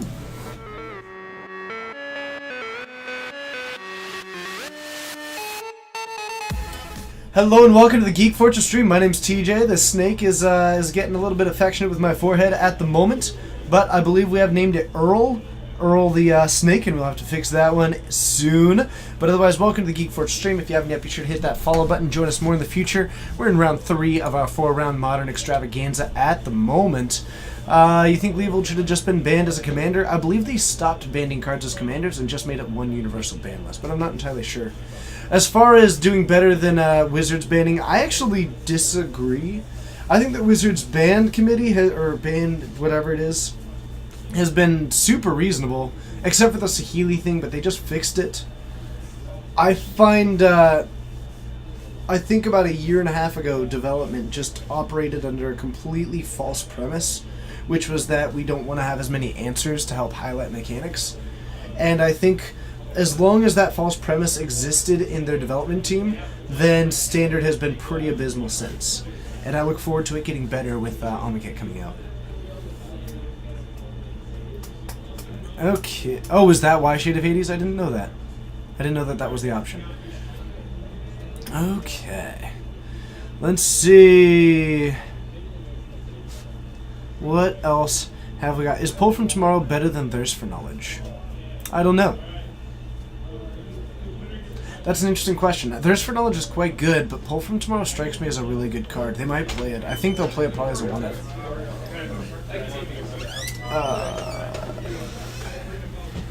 Let's see. I think they... Oh, gotcha. So, I hear Eric ya. says that the Ad Nauseam matchup is awful. Didn't win, huh? No. Game 2, he Stubborn Denial the thing, Surgical Extraction the thing, Thought Seized and Inquisition, and still lost. Didn't go well, huh? No. Interesting. Interesting. Alright, so, facing the wall, Yep. we've got Brian. And he's playing against Nick. Brian is on KCI Eggs. That does make sense. He was on it before. And Nick is on 8-Rack. So They're going Brian to game misses. 3. How did he make it to a game 3? We had a conversation earlier today about, like, Brian, I was like, hey, have you ever played A-Rack? And I think he said no, and I said, you're going to lose a lot if you ever play it. The deck is basically tailor-made to crush KCI. Yep. So it had to have been a Leyline of Sanctity. That's likely. Had to have been. I don't know. We Anyway, shall see. We should head down there quickly because they were presenting for cutting when I grabbed them. I'll change the graphic when we get there. All right.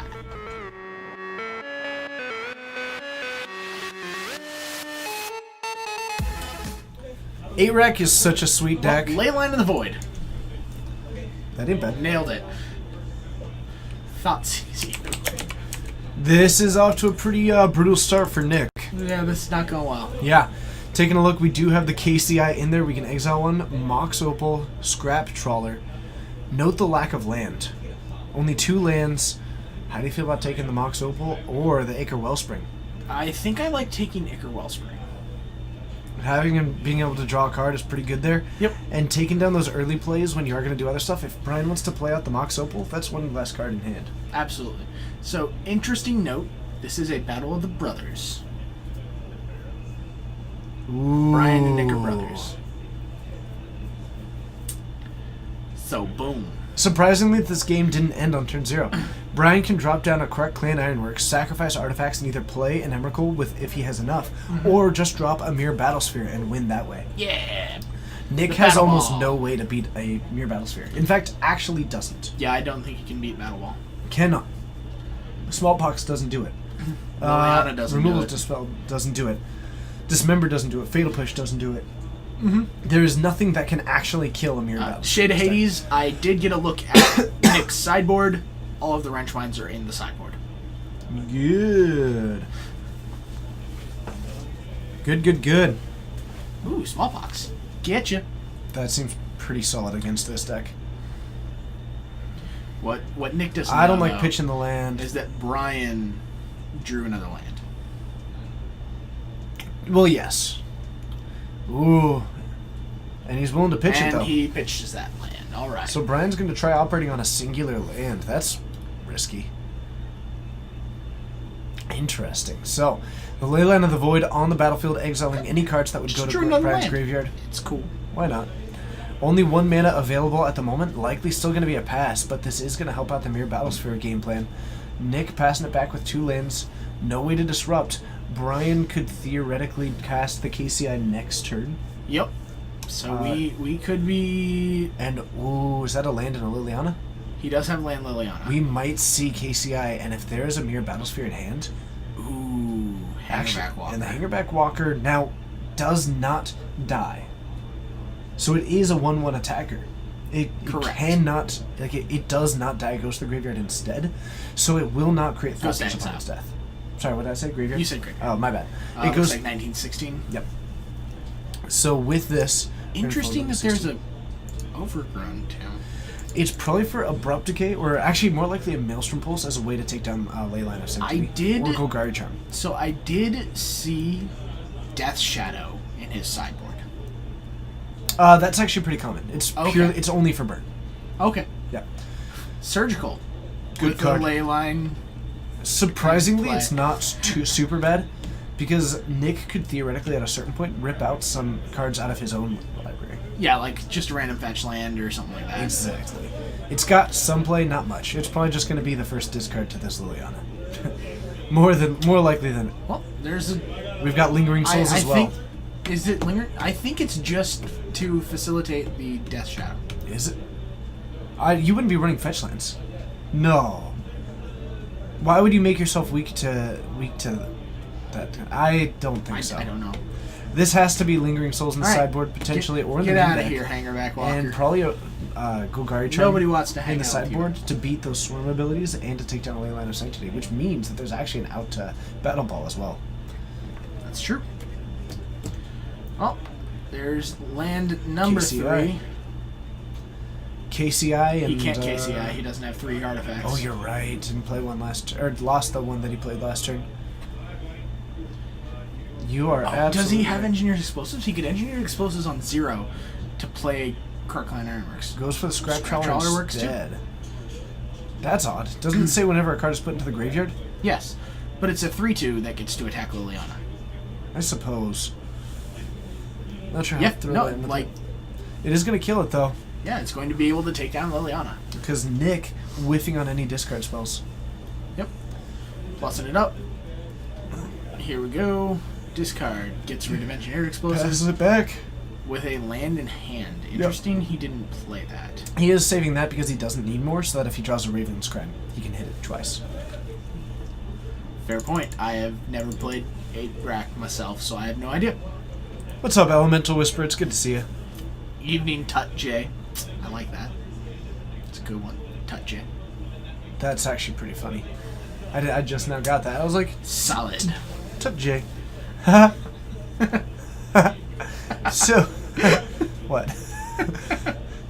All right, we are going to play a land, apparently. And pass. So, 3-2 beatdown? 3-2 beatdown. Brian, Nailed it. Brian might take this match. Okay. This will be the first time I've ever seen Eggs beat 8-Rec. That's pretty awesome. Green and sacrifice this. Ichor Wellspring. Ichor Wellspring. So he has a green mana floating or a colorless mana. I'm going to draw a card. Play another Mox. Battle Ball. Oh man, so he has some mana floating and he just passes. Ichor Wellspring is so good against this deck, too. Oh no. Small And box. The Scrap Trawler has been answered. Bye, Scrap Trawler. We'll miss you. Peace. We're both going to lose a life. We're going to be down to 18-9. Losing that creature will be super unfortunate. Now Brian is hoping to draw a Mirror Battlesphere, which would be castable, notably. Otherwise, like, Emrakul can't cast. And we're actually in a position of... Can he cast Mirror Battlesphere right now? He's losing a land. Yep.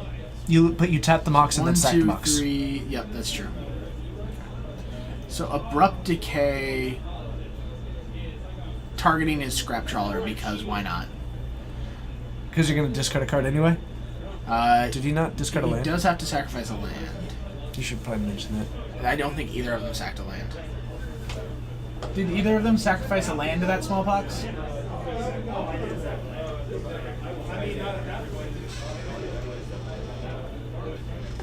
Okay. Okay, so we good. Alright, so actually, beautiful. Now who's got the 2-2? 2-2 beatdown! Alright, so Nick now looking to go for his own beatdown game plan against a top-decking Brian.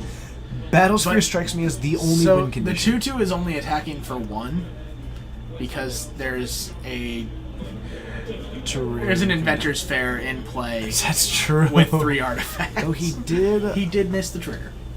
Yeah. So, we'll see. Mutable, get you.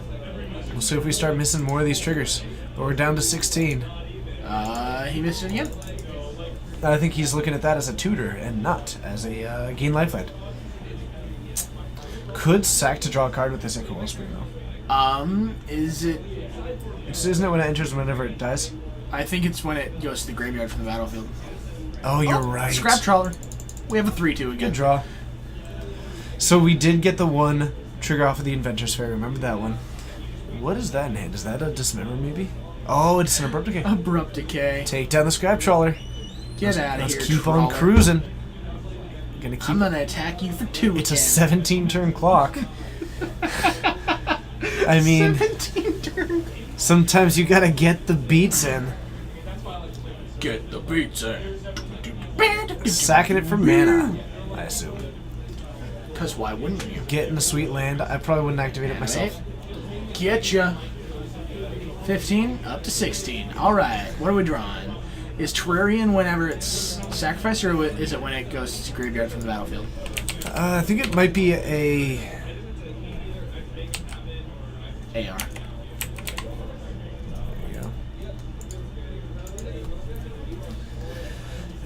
When put into a graveyard from the battlefield, draw a card. Oh man, that's just bad. So no draw power, but Well, Brian does have... Yeah, an Brian Inventor's can Fair. activate the Inventor's Fair, go get Battlesphere, and he should still be able to cast that, right? Correct. So that should be what he does. Hopefully he's got Battlesphere. I very much doubt that Brian would have taken it out. It's usually their easiest way. Like, it's a Black Lotus in this deck. Mm-hmm. It's 7 mana to make 10. Yep. There you go. There you go. Well, he didn't activate it. I'm still perplexed then. I have no idea what's happening. But we are down to 15. It's very possible that he's not running Battlesphere. That strikes me as an unusual choice. Ooh, look, another Leyline. Got it. Also has a blackmail in hand just in case Brian ends up hoarding any cards. Plays his land so that he can attack. Yep. Down to 13 goes Brian. Who goes then back up to 14, potentially. Unless he sacrifices He it. might be sacrificing the Inventor's Fair. If now. I can win with a Mirror Battlesphere, I'm going to. Because that's all that that card is going to do. Looks like he's going to just take a draw step. I think he doesn't have it if that's the case. Chromatic Star. Might be running the math, which says when it's put into the graveyard from the battlefield. The one Possibly- that doesn't is Chromatic Sphere. 1, 2, 3, 4, 5, 6, 7, 8, 9, 10, 11, 12, 13, 14, 15. Brian is hedging on Emrakul. That could very well be. Brian can cast an Emrakul right now. I think Brian is hedging on that more than anything. I think you gotta go for the Battle Sphere, though. I right? think you can cast both of them if you sack the Inventor's Fair.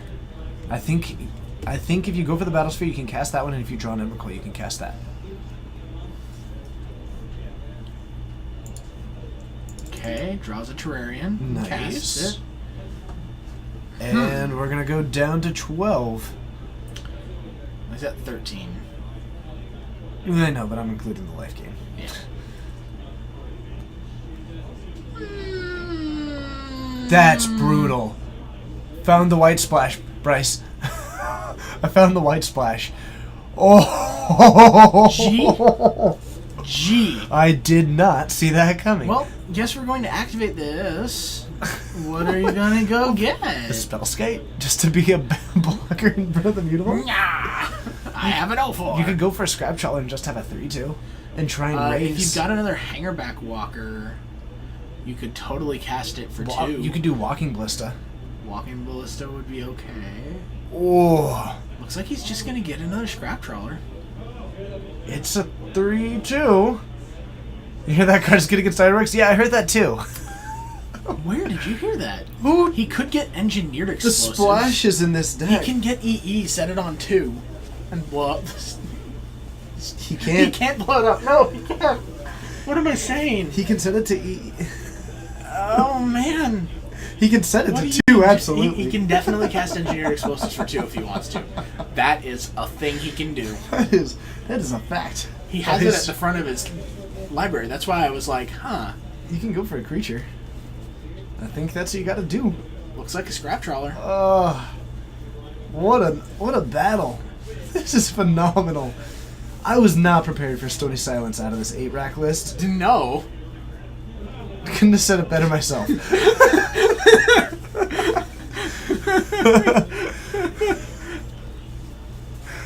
Oh goodness. I don't know why he did that in response, though. Oh, because he wouldn't have had the 4 mana. Yep. Losing everything. But now his Scrap Trawler gets blackmailed. Do I look at viewer brews on my stream? On my home stream? Absolutely. I can't promise that I'll build them, but I can absolutely look at them and review them and give my thoughts and opinions. Why not? He didn't cast blackmail. Does strike me as unusual. That's super weird. Yeah. Is it blackmail or is it duress that's in his hand? It's a blackmail. That art is so iconic. That art is ridiculously iconic. Okay. Interesting. I think I have to swing it in. Oh no, you just hold it back to beat the Scrap Trawler. Yep. Ironworks is a mana ability. That is correct. Unfortunately, Stony Silence doesn't care. Nice. Stony Silence two. says activated abilities of artifacts do not work. Notably, I have watched on 3 occasions, including across 2 different streamers, playing KCI, have their opponent Pithing Needle, Quark Clay, and Ironworks. Every single time, like I watched them do it once, and then I told the other streamer, don't activate KCI. Do not. Yep, just wait. Just wait until you're about to win, because that does not get stopped by a Pithing Needle. Elemental Whisper, I'm totally down for that. Hey, look. Check it out. Another chromatic. You know, if that's ever gone, he's gonna have so much mana available. It's gonna have just all the manas. Every single all of it. Emergency ban on what? Stony Silence? Get out of here, Stony Silence. Nobody wants you. Gotcha. Man, That's a a- spike in affinity if Stony Silence got banned. A Dark Confidant is in hand, and that is so risky to play. Hi, Bob. Nick is feeling bold. How you doing, Bob? I just attack at this point. I want to attack with the Mutavault. Yep. Put yourself bold down to 9. Now it's up to Brian not to. He just passes. Ooh. Nope.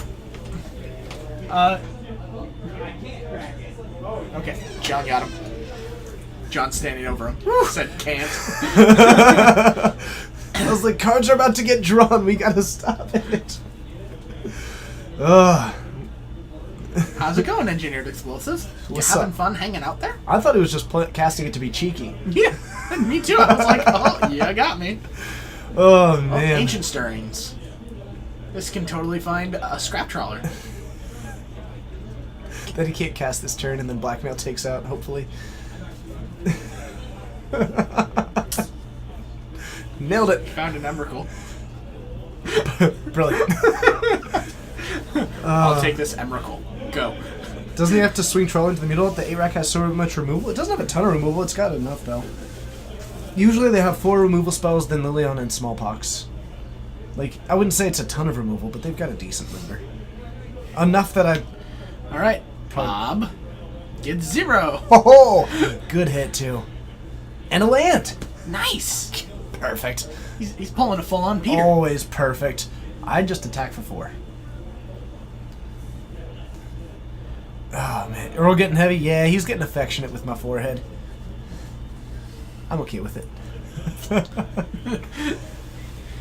It's giving This is- TJ a look. This is extremely cautious. Very. I'm not sure if I agree with it. Especially when I have a card that is going to kill me as time goes on. Like, Liliana, Liliana, Liliana. Then again, if you hit a Liliana, you just minus it. So I guess that's not bad. Oh, Nature's Claim on your Stony Silence. How's it going? You can gain 4 life. Now you start activating these chromatic spheres because they draw cards. Because they draw them when you activate the ability. Yeah. So Well, he's got 2 spheres. so, I mean, so all he of can those draw do. 2 cards. No. No, they don't. Leyline. Oh, you are right. Yeah, the only one that draws a card here is Sphere. You are right. So we need to make sure that we're on top of that. But he has to actually activate them. Not just sack them. Yeah, Chromatic Sphere draws a card on its mana ability, which causes all Yes. kinds of problems. Another Mutavault.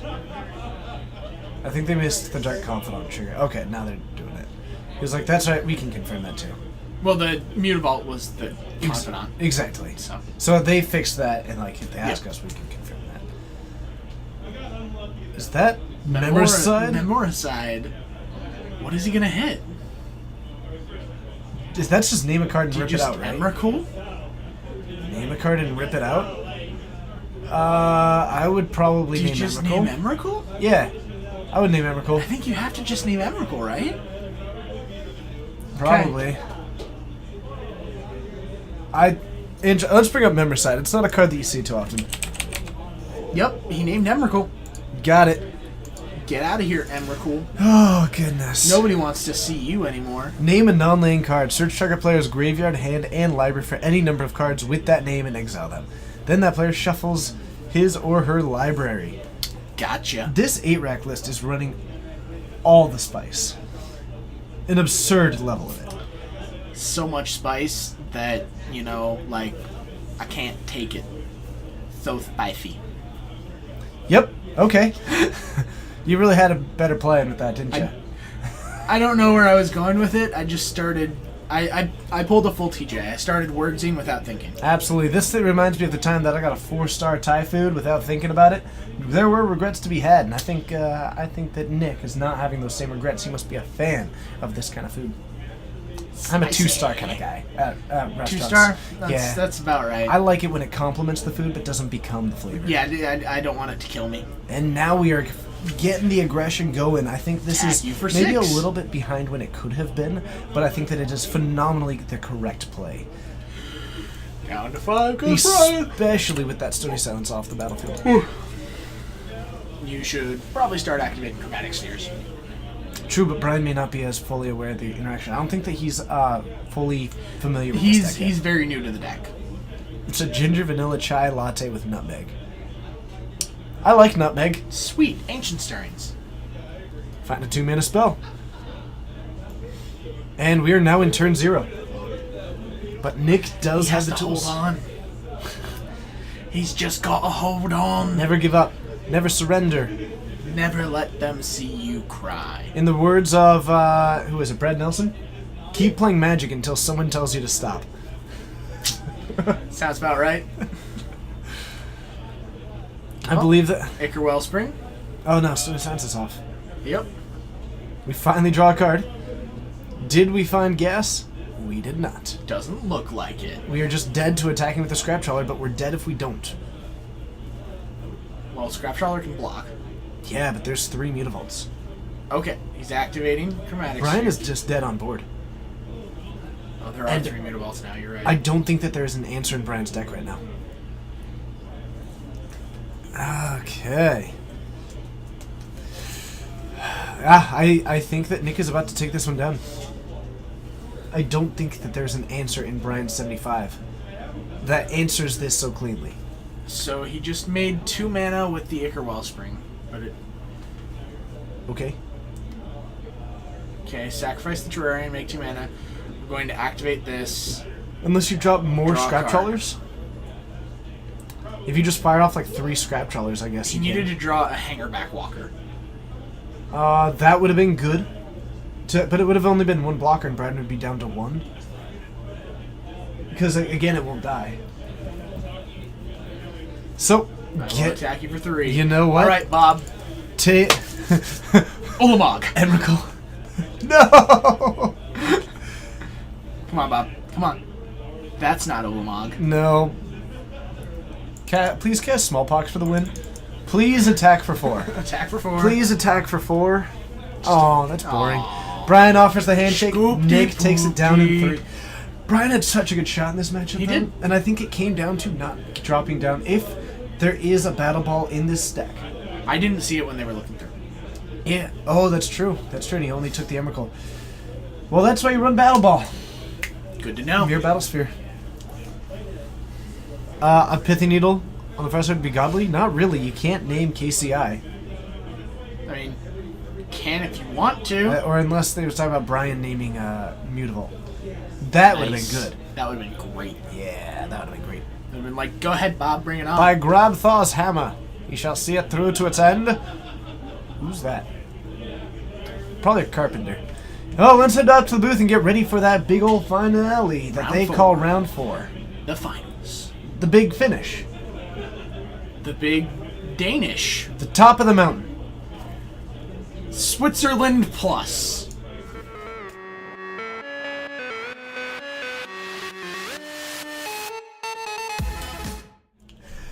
Hello and thank you for joining. My name's TJ. It's a pleasure having you all here. Check out this sweet snake that's hanging out on my forehead, giving it a little bit of affection. But if you haven't yet, be sure to hit that follow button and join us in the future. We do this stream 3 times a week, every Wednesday, Friday, and Saturday. We've got Modern and Legacy to show you. Plus, we have got on this Sunday, the Sunday, Be There or Be Square, as we are going to go ahead and show you a Modern Grand Prix trial. Geek Fortress is the random viewer! We're getting featured! Or when? Well, Geek Fortress, it's always a pleasure having you here. Thank you for giving me the opportunity to do this stream with all of you. I absolutely love it. I love doing this stream. It's something that I'm going to keep on doing. I've never seen Galaxy Quest either. Geek Fortress was the viewer of the day. Our finals. Nightstorm 10, thank you so much for the follow. Our finals is choice. Please tell me Eric's in it. He is not. Well, then- He lost last round. That's true. Oh, Q, you're our feature for the day. Thanks, Q. You're Q-balls! great. Thank you for letting me do this. Thanks for letting Bryce do this. Thanks for letting us do this. Thanks for letting this stream exist. I'm so excited about it and where it's going and where it's been. And nothing but a bright future ahead for it. So tell me a little bit about what we've got. So, facing the wall is John. Oh, not Nauseum. J-O-N. Yeah, I know. I just realized that the second. And he's playing against Lewis. Okay. Lewis is usually on something interesting. So, John's on Ad Nauseam. Right. Lewis is on Ad Nauseam. I love the Ad Nauseam mirror. So actually, we have gotten to see the Ad Nauseam mirror twice previously. One when I was here, one when it was Ryan and Maeve. Yep. Love it. It's a love sweet it. mirror. So here's the kicker. John is super favored because he has a Dromoka in his sideboard. Dromoka Almond Fudge. Yes. Thanks, Jinga. I appreciate that. Brings out. Am I gonna make my eyes look sunken when this is like digging into it? You're like, oh. Watch out for snake bites. Really need to see it. You think I'd like it? I'm sure I would like it.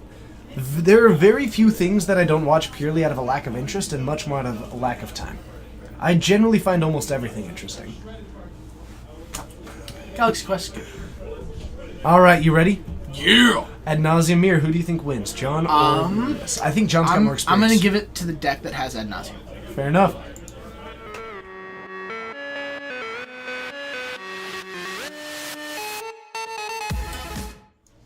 It's a great short movie. All right, a Okay. scry that we didn't get to see. That's okay when we do see a sleight of hand from John. Takes the sleight of hand off of it. This old snaker. Ah, it did in fact break. Nah, that's fixable. It's definitely fixable. So, we have got the sleight of hand. We have a Pentad Prism for Lewis lining up for actually a pretty quick win. He's got Spoils of the Vault in hand.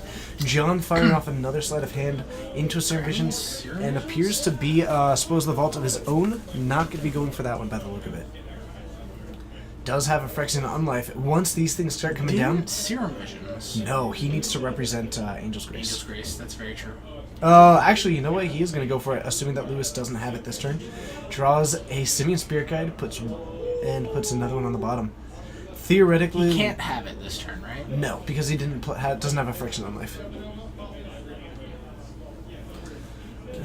Okay. Lewis did give John black mana. Brother Paul Crane, I will say that while it is unfortunate that they are rude to you, it does not benefit to be rude to them in return. Lewis gave John black mana. That's true. That's very true. That Urborg is going to be sweet. Oh, there's But welcome a for Phyrexian Unlife. welcome for joining, Brother Paul Crane. It's good to see you. Welcome for joining. It's a classic. The Ad Nauseam coming on down. John is feeling pretty cool about it. We do have an Angel's Grace from Lewis. This combo is... So we might... Ooh, a value spoils. Maybe Angel's spoils. It's risky, It is risky. but it's doable. So John does have the Angel's Grace. Serum Visions. Draws his card. Looks at a couple lands down to the bottom. We do have the light... that was a Pact of Negation. Okay. And he does have a Spoils of the Vault as well. Yep. Lewis untapping with the Lotus Bloom. So he's actually sitting on 9 mana this turn. So much manas. A lot of mana. Doesn't have the win in hand. Could theoretically try for it. The big issue is that Lewis's win would come about at the expense of... It would have to absolutely be the one based around winning with the Lewis creature. about to just cast a monkey. Yes. Oh, I'm so excited. Yes. You changed your username. Get the beat on. Ooh, well, welcome to your new username. I'll assume that your name is Paul. Welcome, Paul. Thanks for joining. Another Serum Visions. You know what? John's consistent. He's got a full house in the graveyard. That is true. Come tax season, that's... Oh, my tax return is coming soon. How exciting. How exciting is it? Is it exciting? Yes. Okay, there you go. Mine was not. Okay. Mine's neat. I'm super basic from governmental standards. And I put a lot into it initially. And a pass of the turn. So we got the 2/2 monkey beats coming in pretty soon. Vegas that way. That'll work out. Nice. Huh. Alright, so sleight of sleight hand of from Lewis. I love having the 2/2 here is surprisingly potent. Because it means that normally both players are trying to assemble until they have got the lock and key of closing out this game. It's the... Take the monkey, cast the monkey. Aw, it takes for Lame. life. That's way less fun. It's, I would say... You take the monkey, cast the monkey. It's just boring, is what it is. Cast the monkey. I like how he's avoiding using this City of Rest, by the way. That's interesting. I think, like, there's something to be said for being conservative with life loss, but using the Pentad Prism over just going to 19 strikes me as odd. Very odd. Don't know. That sounds... Your favorite combo? Nice. I Boom. dig that one. I love a good red deck. What's funny is that John actually put down a Simian Spirit Guide earlier. Though he's got one of his own, and I think he doesn't have the red mana for it, unfortunately. Exile one to cast the other. I have a 3-mana 2/2 as well. Sup. Yes. I will absolutely bounce. Mine is neat. This is Sup. brilliant. This is absolutely brilliant. Oh, yes. Putting down more of these, and Oh. I'm just gonna take 2. That's cool. and the best part is that Lewis has got the other one. Cast another monkey. Doesn't want to. No, you need red mana for Lightning Storm if you, You ever can't get get there. rid of that many of them. Yeah, you can. How do you feel about Sudden Shock instead of Magma Jet and Scred Red? I have considered it, actually. I like the scrying currently, but I've also been considering it turning into a roast more than anything lately. But I think it could very reasonably be a Sudden Shock. That card's great. Why don't you just play Demonworthy? Demonworthy. What does that do? It's 4 in a red for an instant that deals 7 damage to a creature, or you can pay 3 in a red, cycle it, deals 2 damage to a creature. Gosh, that sounds perfect. That actually doesn't sound that bad for Scred. I don't want to pay 7 mana to deal 4 damage. Or 7 It's damage. 5. 5? 5 to deal 7. Ugh, that's It's so basically Terminate. much. 5-drops are really rough on the deck, though. I don't know. If Watsi had a superhero, would it be Manaman? Would Manaman, mana cannon, if a can of mana was a mana man had in hand? Nailed it. Was not prepared for that to be a tongue twister. I just started reading it out loud. Oh, goodness. Man had in hand. It's tongue twistery. Ooh, spoils. Nice. John is pretty privileged. Pretty spoiled Mm-hmm. by the vault. My vault spoils me. Is that so? Curious. All right. How did that happen? I think he just named. John's going for it. What did he just name? Anything. He just milled his entire deck. He just wanted to mill his deck. He's offering the win there. Spoils the vault. I'm gonna. That may have been the backengage wrong that. thing to, because there's 2. Angel's Grace and Upkeep. Huh. I will attempt to draw a card. I will win the game. Oh, wait a minute. Now he just needs to fight through. Attack for 2. Oh, Get in He may there. have gone too soon here, but honestly, John gets so favored in the sideboard that maybe he's just looking to He have named time. Abandon Hope. You can't name that. That's not legal in this format. Wrecked. You have to name a card that's legal in the format. So you name Serpadian Empires Volume 7. 6 was such a good one, though. The 6 was fine, but 7's where it's at. I prefer Matt sleeves. Matt. Yeah. He always gets upset when I take them, but... and John just lost. That's kind of neat. Nito. Yeah, game 2 we go. Burrito. Lewis just killed... Oh, actually, you know what? Theoretically, John isn't dead, but he is dead. He is. He can technically Angel's Grace. Angel's Grace. Angel's Grace for return, mate. Neat. I'm not really sure what you were going for with that one. Struck me as Australian meets British meets Irish meets JD from Scrubs doing all 3 of those. It's really easy to do an Australian accent. You just do a British accent and act like you're gonna rob somebody. Boy, we have Australian viewers. That's rude. No, it's true though. Oh, see, now you definitely don't want to do that. What are you doing, I'm not Bryce? wrong. We're gonna move on from that joke. I'm not wrong. Don't. I am correct. I'm so bamboozled now. I stand by what I said. Jenga's Australian. I stand by what I said. Stand by what I said. Why? I 'Cause don't want to know. This is a I conversation stand by for. what I I'm gonna said. move past it. Man, I don't even. I don't even know. You know how Australia came to be, right? Like, I don't even know how many years ago. See? See? Shade? Like, wasn't that like 200 plus years ago? Oh, yeah. Ugh.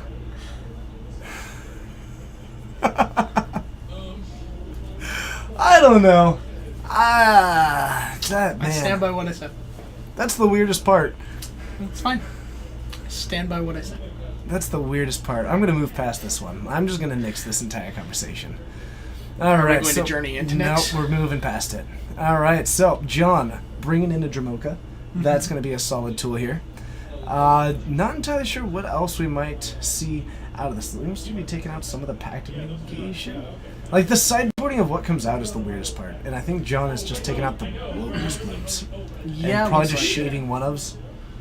Like, or just shaving, like, one-ofs of a bunch of things. Otherwise, Lewis, quick to finish with the sideboarding. So he is confident. Hopefully. You found a local shop? Ooh, that's wonderful. It's always good. Having a local shop shut down is never fun. I just Never noticed fun. that you chose ad nauseum for both images. It's the mirror. But it's not a mirror. They're both facing that way. That's how the players feel. Or, sorry, for them, that way. I'm pretty sure that's how the players, like, that's how John felt at the He end was of like, it. oh. I lost.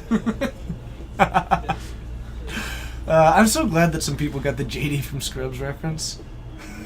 I didn't. I don't watch Scrubs. At one point, he tries to make a British accent. He goes, "Put another shrimp on the barbie, governor." It's great.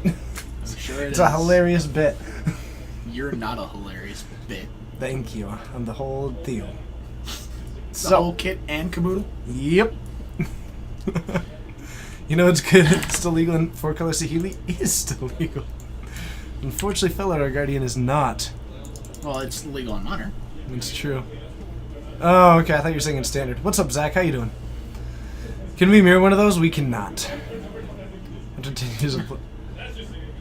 The Twitch game. I have no idea what you mean by that. Huh.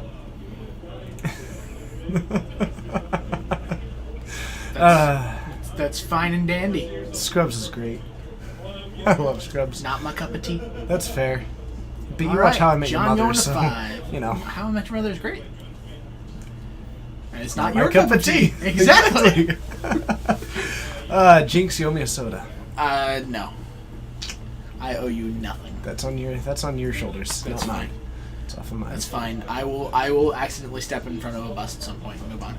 Fast moving one too. Probably. That'll be unfortunate. I'll be sure to burn a Splinter Twin at the service. Don't burn a splinter. What would you prefer I do with it? It was gonna be like honoring you. Bury it with me? Will do. Obviously. Okay, I'll do that. So we've got a Seachrome Coast into some field into Sleight of Hand, I think, and a Serum Visions from Lewis. Okay, you bought the Player's Choice sleeves for your Yu-Gi-Oh decks. Don't do that. They're bad sleeves. What's a medical shapu? It's a type of dog, actually. Oh, okay, cool. Yeah. Are they like big, small? No, they're small dogs. Small dogs. Okay. Yeah. Well, they look bigger than they are, and people will tell you, but you ignore the last part. Makes sense. Yeah. So, Serum Vision from John and Lewis. Lewis rocking and rolling with All some, week long. Basically, that's kind of how it is. Fed a State Pro Tour Felidar Guardian to his hamster. That poor hamster. Now you can't take that hamster to a standard event.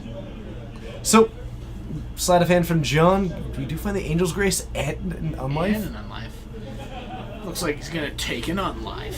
I think the Unlife is better. It's the one that's Better able than to just, taking a nun life.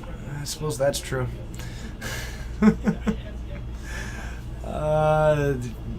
Has the Angel's Grace, has an Ad Nauseam. Lewis is looking like he's got the combo in hand. The big tricky part is that John... I don't know what Lewis's sideboard looks like. And, like, it is just true that John has a hugely defining card in his sideboard. Dramoka saying... I guess we should take a look at it. Dramoka Almond Fudge. I believe it's Dragon Lord It is Dragon Lord. What am I thinking? There we go. Okay. Dragon Lord Dramoka. Boom. So, 6 mana, 5/7 can't be countered. Relevant in the deck with Pact of Negation going up against it. Flying Lifelink, your opponent can't cast spells during your turn. That's the important part. So it means that when you decide to cast it, your ad nauseum, you are going to be the one who gets to do things. Oh, the mirror's great. We're in game 2 right now. Lewis took game 1 by slaughter pacting a laboratory Zach, maniac. you missed the greatness that was Sanan tokens. True, that deck list that I sent you, we played it tonight. It was great. Ah, that deck was sweet. It's perfect. I don't know if I'd say it was perfect. Why aren't you but it playing was that very at large good. events yet? Why aren't I? No, Zach. Oh, Zach. Yeah. I'm not here to judge It's him. probably a little bit too mainstream for Zach. You know, because it's just great. Totally. That's the problem. Mystical teachings. Yep. That's kind of sweet. Gets as Yes, I agree completely. it gets ad nauseum. Words. So, Pentad Prism coming down to join the party. Does give a little bit of mana. Is our deck one of them, Zach? I hope our deck is one of them. Magmatic Chasm is so good if your opponent plays non-flying blockers. That is true. Everything about that is a fact. What's up, Tin Man? How's my day going? It's been going really well. It's super busy. I'm house sitting this week. So, not a whole lot of time. You added Torpor Orb to the deck, didn't you, Doro? That's just a... It's not needed. Yeah. It is unnecessary. It shuts down your Blood Artist wins. Because What? they don't get the creatures. Oh, and it yeah. doesn't happen. Okay. I thought you meant like when all else was Eric's home. win in game 1 wouldn't have happened if there was a Torpor Orb. Or in game 2. There was a Torpor Orb in game 2. Oh, man. That's funny. You're house sitting too? How exciting. Want to trade? Don't tell the people I'm house sitting. You're house sitting 2 TJs? That sounds fun. God, that sounds busy. I bet I'd be miserable to babysit.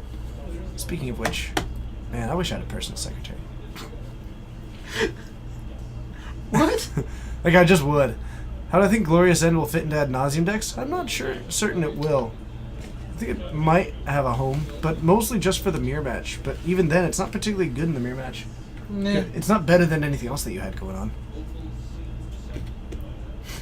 It's just another counterspell most of the time. It's a mono red counterspell, which I think is great. Mono red has a great counterspell right now. And he just drew the Dramoka, and he's got the mana. Drew the Dramoka. He needs to win. If he's got a land to cast an Angel's Grace, then he just wins on the spot. He doesn't need Angel's Grace. Well, right now Lewis could... Oh, because he's got the Unlife. Yeah. So Lewis can't win this turn, especially because an Echoing Truth won't do it. Dramoka coming down means that if John's got the combo, he wins next turn. Lewis might need to Spoils the Vault. Oh, but he doesn't have enough mana. He has no Pentad Prism. So Lewis can't win next turn anyway. Unless he were to... Actually, no. If he were to somehow end up with a Simian Spirit Guide in hand, he could do it. You could do Echoing Truth, Simian Spirit Guide. Go for it. So you could Spoils the Vault for one and hope to draw the other. That's true. That might be the play to me.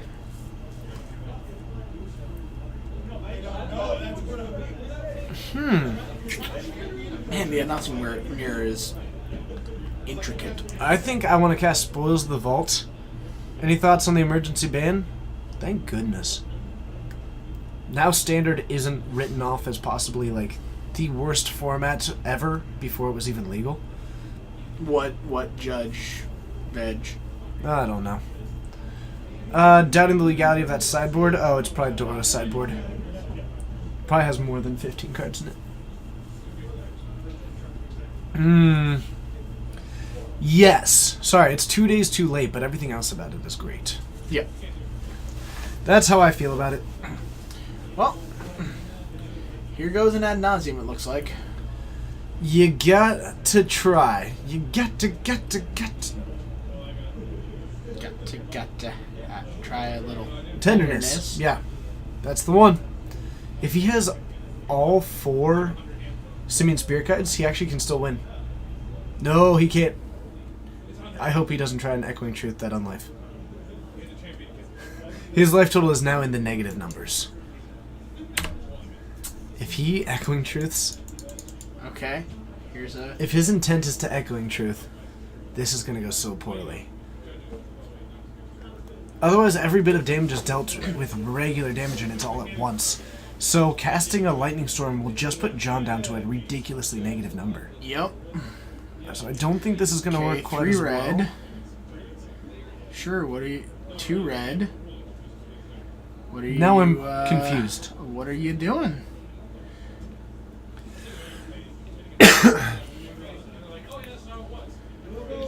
So it looks like he might be trying to go for the Lab Maniac win. Could be.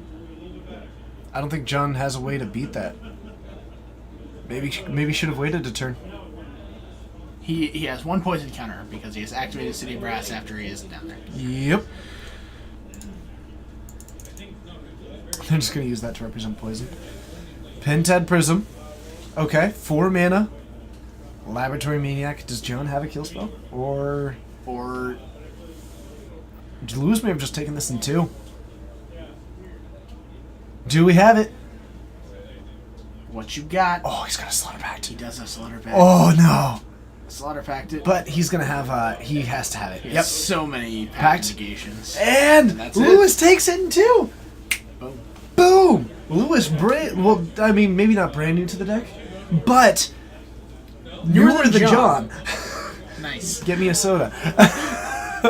I'm going to go see if there's another match. Wonderful! Let's see what we've got. Head on up to the booth. Congratulations to Lewis taking it in 2 against an on-field Jamocha, too. Pretty fantastic. Absolutely. We'll see you there. All right.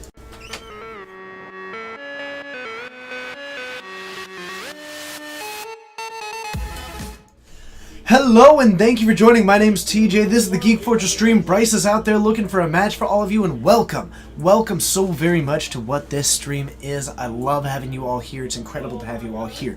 I want to do this forever, and having you here, having you help support this stream is a huge boost in that. So thank you so much for that continual support in what we do. But creating Magic content at this point is just what I want to do. And you all being here is a huge portion of me moving in that direction and starting to make steps in that direction. I'm also excited because I'll be auditioning for the Turn 1 Thoughtseize podcast, sending that one in tomorrow.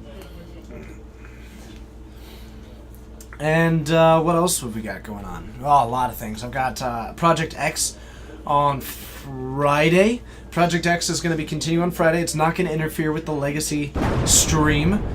Kai Blosser, thank you so much for that follow button. It's a pleasure having you here. You are a rock star. I cannot wait to see you more in the future. Thank you so much for that support. So, we're going to try and get another round 4 match for you. The finals, Ad Nauseam versus Ad Nauseam. Seems like it was a good night for that deck.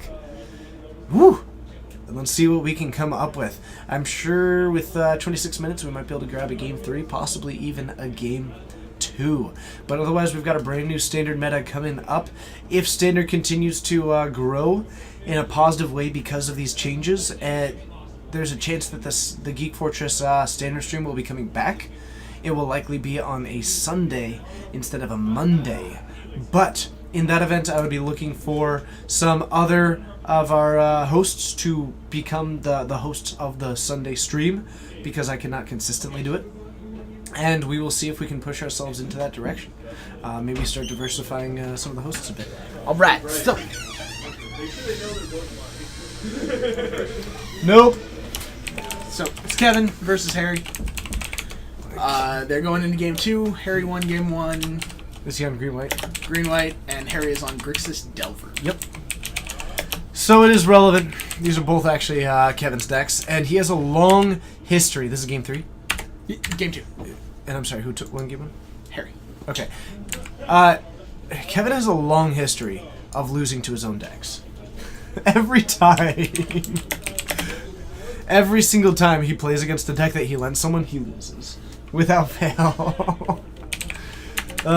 So we'll see if that happens.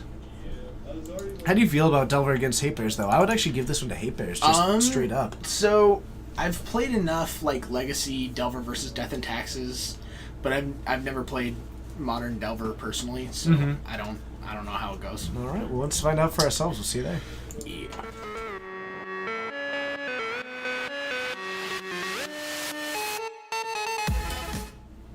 Alright, we're landing up there. Probably doesn't have a poison counter at the moment. Are you sure? Not 100%, but I'm What if he reasonably- does? It's possible. He also isn't at 0 life. Also true. I would assume. Good point. Good point. Okay. So I'm going to ask a quick question here to make sure that I'm actually not immediately home after the stream. I should have checked something. Okay. So, what do we got that's happening in your graveyard? It's like that? Sure. Poor Kevin. It's just life. I mean, I had a friend who wasn't planning on going to a Grand Prix, and Eric and I built an extra deck and said, here, play this, and he day 2'd. Classic. It was Nate. Of course it was. Of course it was Nate. How is everybody? By the way, we've got some time. We're waiting for this game to go. Take a moment for me if you're near your chat, dialogue box, whatever it is that you got. Just let us know how you are doing. How well Forbidden Orchard and Illness Lyrics turns on Morbid? There's no good Morbid. So Eric is cards. playing against Dylan right now. So he's playing the Burn matchup. He lost game 1 because he pulled an Eric. Didn't we decide that matchup was great? We thought it was probably good because Blood Artist. Yeah. No, I'm pretty sure we decided it was great, but I'm pretty sure we had no evidence to back it up. Yeah, no, we were just like, Burn match is great. We're good. Just don't think- worry about it. I think that's almost exactly how it went. Man, I remember it well. brewing, I don't. I know you don't. That's why I'm telling you that is how it went. You should be here for the next Wednesday for some Modern? Oh, I'll be here. I look forward to it. It's raining and life is great. That's pretty much how it's been here. Rain is cool. Bontu and Tragic Slip disagree. Tragic Slip is actually pretty good. I have no idea what Bontu is. Bontu, the Black God.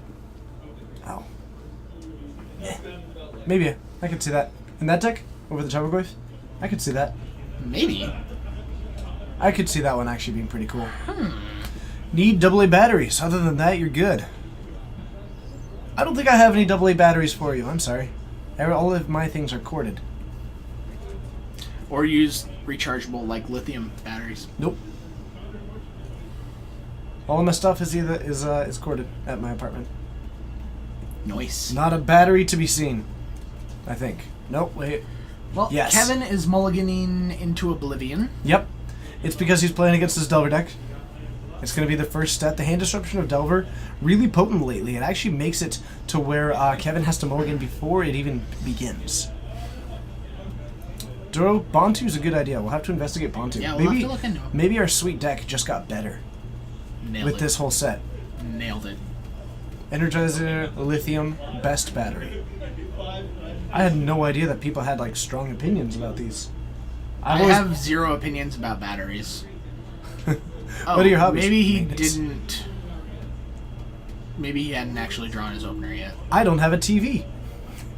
Next level. Well, they said if you have a TV. They questioned it. True. I do not. Razorverge Thicket. Into an ether vial. Ether Vial. And we're going to drop down a Spire Bluff Canal from Harry's side of the battlefield. 3 mana, 4/6 Menace Indestruct. Scry 1, each opponent loses. Actually, the Scry might be the most relevant part of that card. in the It's deck. 1 in a black, sacrifice a creature, scry 1. Each opponent loses 1, you gain 1. True, then we'd probably never use it. Told him to go to 7 again? That's so kind. Ah. You have 2 TVs? Well, I guess we're even. Guess that makes 1 each. I'll pick it up tomorrow. I have 1 TV. Well, yeah, so you don't need to grab one of his. So I'll just go and Yeah. pick one up from you tomorrow. I don't need one. My TV is nice. It's the right size for the living room. Fetch from Harry going down to 19. Fetch is never going to happen. It just did. And we're going to end up going for that Watery Grave. Otherwise, we've got Kevin, who's going to try and put in a noble hierarch. I like that Harry fetched, because if Kevin had ticked this up to 2, he can't just fetch willy-nilly anymore. Yep. Really heads up play, playing around the Leonin Arbiter Ghost Quarter potential. Hey, look, Ghost Quarter. And Thalia! I bet there's a Leonin Arbiter in that hand, though. And actually, like, Harry's playing around this deck the way Leonin Arbiter! Nope, you can't spell snare that. Get out. Solid play Stop by Harry. trying. Yeah, he really should. Yeah, that was solid. Yeah, he should have fetched on tap. Mm-hmm. The Ghost Quarter's still good, Yeah. but fetching it untapped was a risky play. Ooh, nice fetch land. Does have Lightning Bolt, does have another land, so he could actually end up spending 2 mana to take out the Leonin Arbiter this turn. Yeah, he can't. No, he can't he fetch. cannot. You're right. So it looks like Harry may have just taken game 2. You mean Kevin? Yes, I do mean Kevin. Kevin Nailed it. Yep, Kevin took game 2. Yep, Kevin took game 2. We're done. Just scoop it up. Scoop it up. We're done here. Well, that went startlingly poorly for Harry. Kevin nailed it. Wow. Whoa. Oh, goodness. That was somewhat painful to watch. You use your TV as a second monitor? I use my second monitor as a TV. So, that's kind of where we're at. It was after Arbiter resolved. It was after it resolved. Yep. That is unfortunate. That one hurt. Yep. That one was painful to watch. It did not go well. That was not your best game, Harry. It's like opening a bag of chips and realizing that it's only a quarter full. So it was like opening a bag of chips. It is exactly like opening a bag of chips, Bryce. I think that's tragic. I don't buy many chips these days. It upsets me. You open it and you're like, It's to help it was all air. They're like, it's to help protect the chips. Yeah, well... I'd rather have crumbles rather have a lot of crumbs Well, it's than just this getting much into, like, chips. youth stuff to where it's like, yeah, well, back when I was a kid, I was falling out of trees and stuff, and these chips, I think, can handle a truck. These chips can handle a box. These chips can take it. I promise. It's just, who needs to protect chips that much? These chips are safer than my bank account. Ice Cube. Thank you so much for hitting that follow button. Moontoad Foot, he can't spell snare when there was a Thalia. Thalia was making it cost more. But, like, the fact that a bag of chips in transport is more secure than, like, I don't know, my laptop when I didn't even get a laptop lately, but then a laptop that I may eventually order is weird to me. Yep. I don't get that. Chips are not that precious. You make a fair point. It's just, why so many? Why the chips? Why the chips? Turn 1 Ether Vial. Harry's gonna Thought Scour himself. Nice. It's a good response. In response, I top. Yep. Not anymore. We do have a Serum Visions and a Lightning Bolt. Might just try and utilize those. Also, Well, pretty aggressively It's going very for these possible matches. that he just has a Tasker, and he just goes Tasker. I wonder if that game would have been completely different if Harry had not put the land in tapped. Probably not, because there was the other Leonin Arbiter. Yeah. So he may have just saved the Ghost Quarter. Hey, look, Tasker. Or, as I like to say, Oh. Tasker. Really? Yes, really. It's the air's nitrogen. Yeah. Still not worth. I won't steal chips. Because I want actual chips. Or just sell bigger bags. Don't sell smaller chip Aw, sizes. Path to Exile. That's Nice. not cool. Tassiger, I'm gonna go away. We do actually get to search this time. Bigger chip bags, not smaller chip amounts. No, because then I'd complain about that too. You know what? Maybe I just shouldn't buy chips. I'll buy crackers. What? Nothing.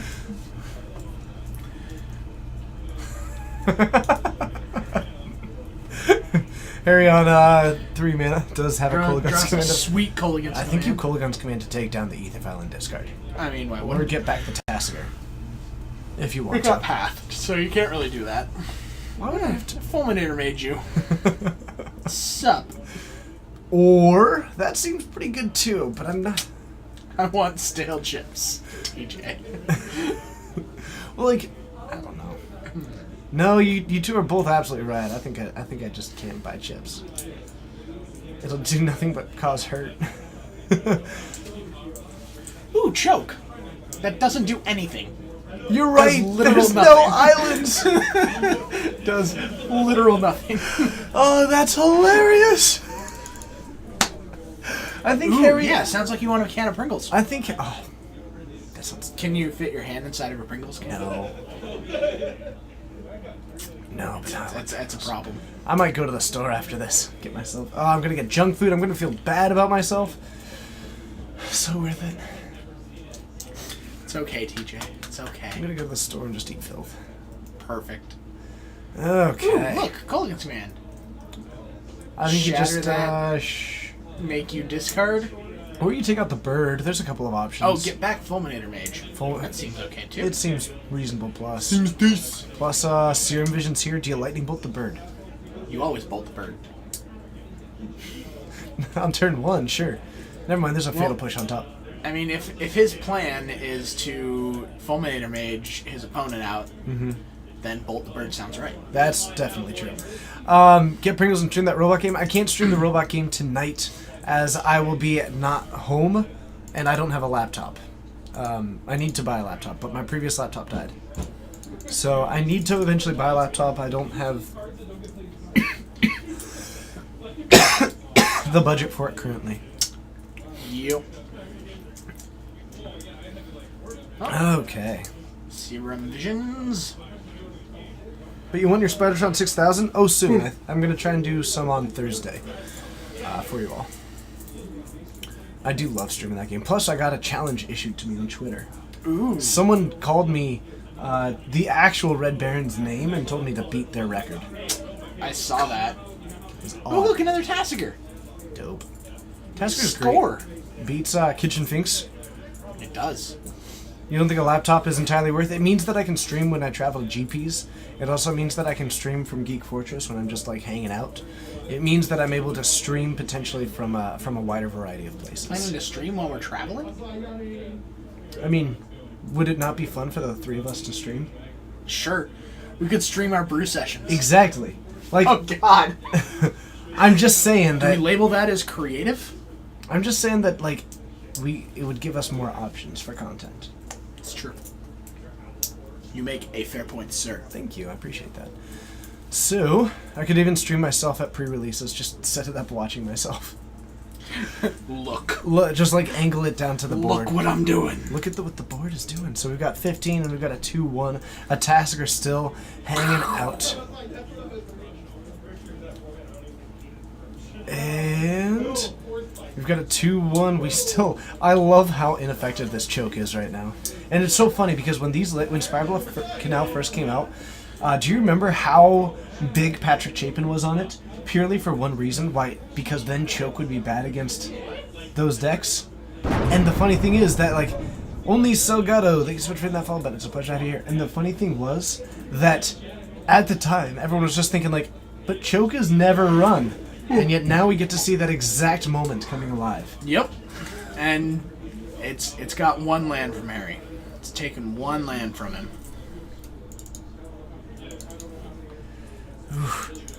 Okay. If you streamed and you just built lists, you'd stream for hours. Well, You like, stream for Hooers. That's what that says. Hooers. it's probably a little bit on the fence. It says Hooers. So, Right there. we have got a Flicker Wisp coming on down. Is it Knocking the next Harry contestant down to Shelley's 10. line? We're going to go down to 10 on that side. Sorry, that was a me referring to my Target days Okay. several years ago. Not entirely sure, still confused, but good. So we're actually going to get back the phone image. We have deemed that as just being fine at this point.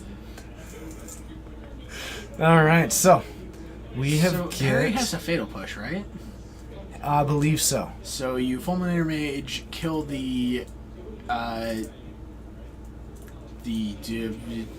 man land, and then you Fatal Push the Flicker Wisp, right? Right? I think that strikes me as a perfectly reasonable play. Harry's just gonna pass. Must be a cryptic. Or he just really wants to activate Tasigur. Like, really, that's his goal in That life. Gavany is about to be an incredibly big issue. Yeah, that's a problem. That's a big problem. It means that the Smiter now beats the Tasigur. I would be attacking with this Kitchen Finks as well, because if he blocks it, it just resets the Finks. I agree. And it means that you're going to deal 8 damage, which puts Harry down to, it forces him to block. You're right, he can't cast Cryptic. He must have another malicious plan. Also, I don't think Cryptic is in the deck, but... So that's a double whammy. Well, click. There it is. Click. Probably click himself.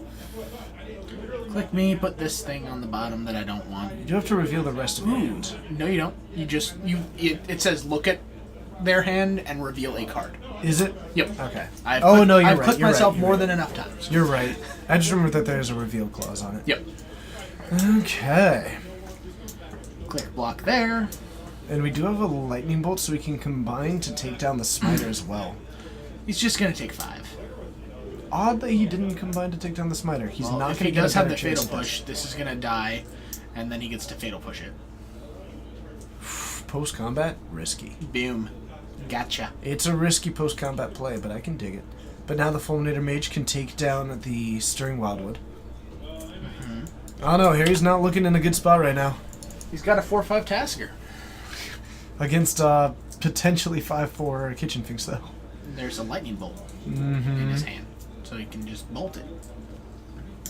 Boom. Boom, boom. And then I say whale. And boom goes the dynamite. I said boom, boom, boom. Now let me hear you say wayo. I thought it was boom, boom, boom, I want you in my room. Nope, different song. Ah, Yep, my mistake. it's all good. It's all good. You are inappropriate tonight. That's a song! My goodness, you are on a streak. Fulminator Rage, take away the Gavany. Yeah, it does seem like a reasonable play to take that one out. It means that you aren't going to have those things growing larger than your Timer Wave. But actually, we're just going to get aggressive with it. We are believing in our removal suite, apparently. Well, he's got a lightning bolt, so why not? A lightning bolt against a 4/3 Kitchen Finks, though? And yeah, lightning bolt kills it still. I know, but I might rather block it and then kill it. The island comes in untapped, unless you're using it. Okay. Gotcha. Was thrown off. Oh, he has a push for the string rod. And we got to see some lands go to the bottom. Now we are sitting looking pretty cool. We're going to potentially go down. No, we actually, we have to hit the Kitchen Finks. Well, Noble Hierarch attack. Need to do this in with the response trigger to on the the Prowess stack. trigger. I'm a bolt it. Nice. I'm a bolt it all day. And we're going to go back up to 20. Why swing with Tasigur? I'm so perplexed by this. It does come back with a -1/-1 counter. I'm so perplexed by that. That Finks persisted, right? Yeah. Okay. Huh. That swing was so odd, Bryce. It was so odd. Why was it up? Because it just seems odd. I don't know. I think it seemed even. Fair enough. Fair enough. So one card in Kevin's hand does still have that Stirring Wildwood available. Harry, I think, sitting on a Fatal Push from what we have been... Yep, he is sitting at a Fatal Push and a Thought Scour. So he could refill up that graveyard a little bit. Maybe try to hold back some of these creatures. He can beat the Stirring Wildwood just straight up in combat. You don't see many islands in play for Harry? Nope. Nope, just the 2. There's 2. Just the 2. Hanging out by the choke. 3 mana, activate this. That does lose to the Tasigur, but I think his hope is that that means that the Kitchen Finks gets through. but I think you end up just putting the Tasker in front of the Finks and Fatal Push the String Wildwood. Yep. Because why not? And then you might actually... Boom. Now, Harry only has a 5-turn clock. Oh, that's fine. That's good.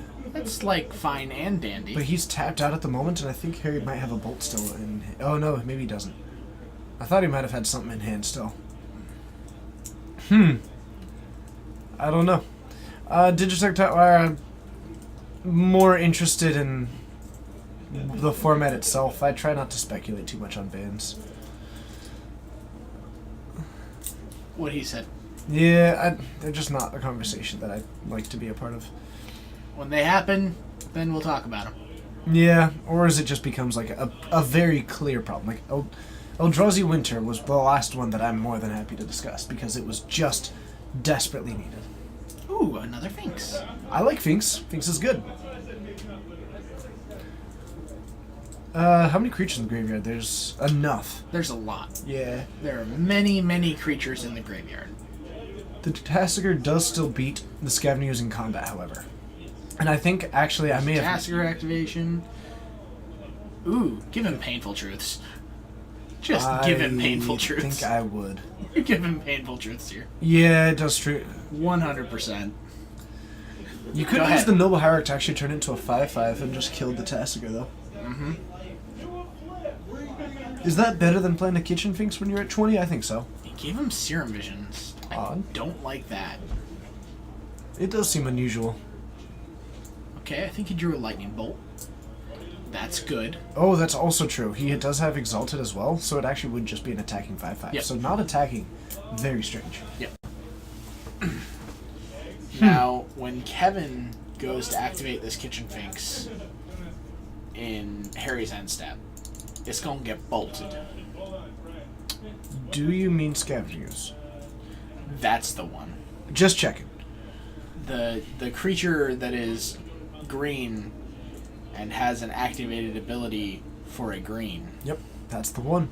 Alright, and in response, Just I take will it down. bolt it. Yep.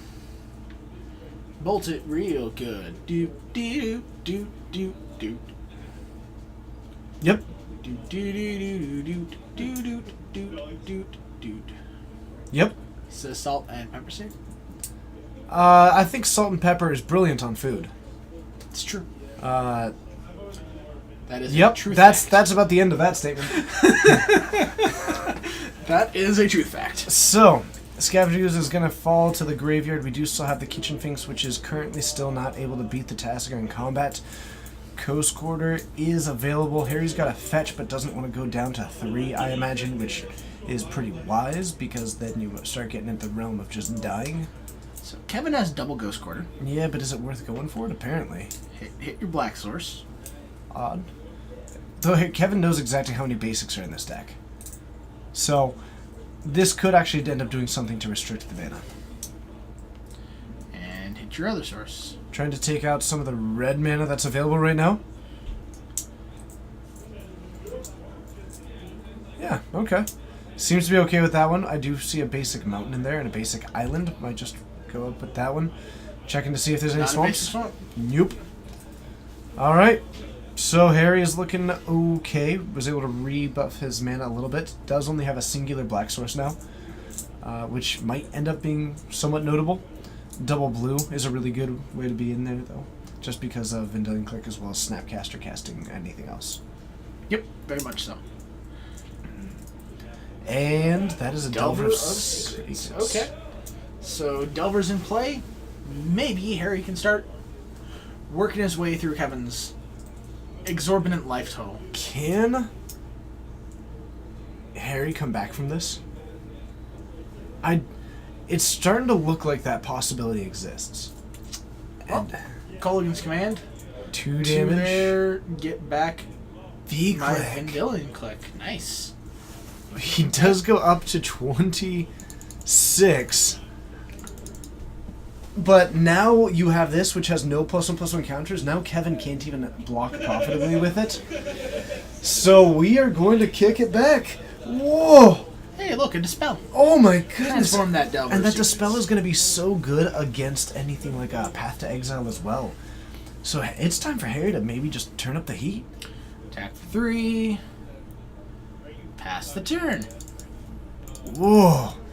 My goodness. Harry's on a tear. He came back from that brilliantly. Yeah. With a Dispel up, and then if he wants to, possibly even an end-step Vendilion Click to hit something in his own hand. Uh-oh. Flicker Wisp.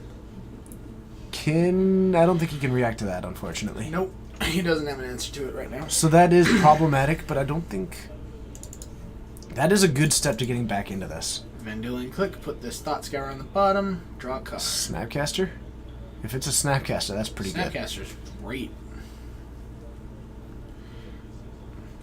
Does still have the 2 25. fetches, though. The fetches are a problem, because he actually doesn't have those.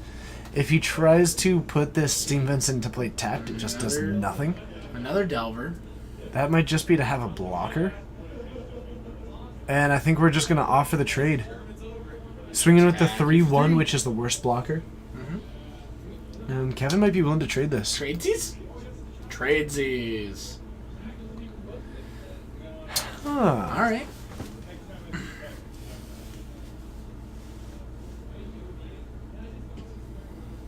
Interesting. So, we now are attacking for 5. It is a 5-4. So, Tasker could theoretically get in the way of it. Kevin does have 1 card in hand, but remember that Harry has a Dispel for anything that actually might interact with this. Possibly Kevin is using and it can't be a Flicker Wisp or anything like that. So, or no, it could be. So maybe Kevin wants it to die and then flicker it with a Flicker Wisp. Maybe that's why he was willing to Looks like trade he's it. just gonna jump with the Delver. Yep, Flicker Wisp. Jeez. Wow. Just can't. Oh, flicker out your Delver. That's actually Nice. a pretty nice play. That was solid. Okay, That means Delver. that if Time there's to no transform. instant or sorcery on top of the library, Kevin takes this down. No reveal yet. So, Harry gonna fetch. Looking for an answer. Needs a removal He spell. needs to find a removal spell. I don't think there's any basics left. We're going to be going for a tapped land, so it may never untap. This is just pay a life, shuffle my library. Whew, my goodness gracious. Well, he's looking at a Steam Vents, but you can't just go grabbing that. No. No, this is a tricky spot to be in. So he does get it, gets it tapped. And now you're hoping to draw Have to step draw a removal spell. something amazing. Notably, with that fetch, Fatal Push is live. True. Absolutely. What did we draw? It's a Tassiger. Tassiger. Not enough. Nailed it. Kevin Alright. beats his own deck. That doesn't happen often. Way to be, Kevin. Way to be. Use your... God, man. Those were some incredible Flicker Wisps. Right at the end there. Anyway, we're going to head on up to the booth.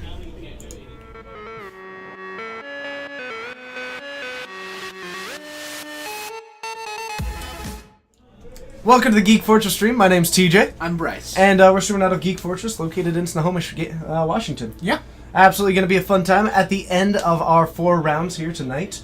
But we do also have Legacy on Friday, as well as Modern on Saturday. Yeah. Plus, this Sunday, we have got a phenomenal Modern GPT to stream. Oh, yeah, it's going to be starting at noon. Is it It's Vegas? Vegas. Oh, that's all that we have left at this point. Nice. Yeah, absolutely. So that should be a blast. I'm excited about that. And, nothing but amazingness coming on up. Yeah. But we are coming towards the end of our stream, not only because we are shattering everything in as far as the perception, but also because we're coming up towards the end of the 4th round, which means that it is time for us to host on over somewhere else. Are they going to finish painting that wall? It's a storage closet. No one sees this wall. Of course not. Let's see here. Oh, I don't think Feline's still on. Oh no. Lame. Darn it. Indeed. Okay, who are we hosting then?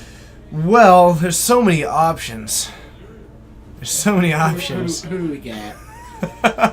What's the new background? Oh, we're going to throwback right now. We're doing a throwback. Mythic Madness. Well, I'll tell you what. If you were considering subbing, look at what we're working with. Maybe we need actually using somebody to buy improved green screen is on the list. Just tossing that out. Just tossing it out there. All right, so we are gonna host on over to looks like Z Magic. He's All got right. some exciting announcements according to that. All right. I just really felt the need to try to strip mine him. That does seem. I noticed. Let it be known that it wasn't optimal plays, but that's what I wanted to say. Perfect. All right, everybody. Well, from all of us here at Geek Fortress, Yep. whether it's good morning, good afternoon, good evening, or a blooper reel, That was most of today. this is the Geek Fortress stream, and we hope you have an amazing time. Hope you had a lot of fun. Join us next time, and be sure to hit that follow button. Follow us on Twitter. Myself, Red Baron MTG. I'll let you know I'm streaming. Bryce, TwinOut662. I say stuff sometimes. Occasionally. Mostly it's hashtag Red Mages Don't Proofread in response to TJ. Often. So, we'll see you all there, and have an incredible night, everybody. Check out Z Magic. Bye-bye.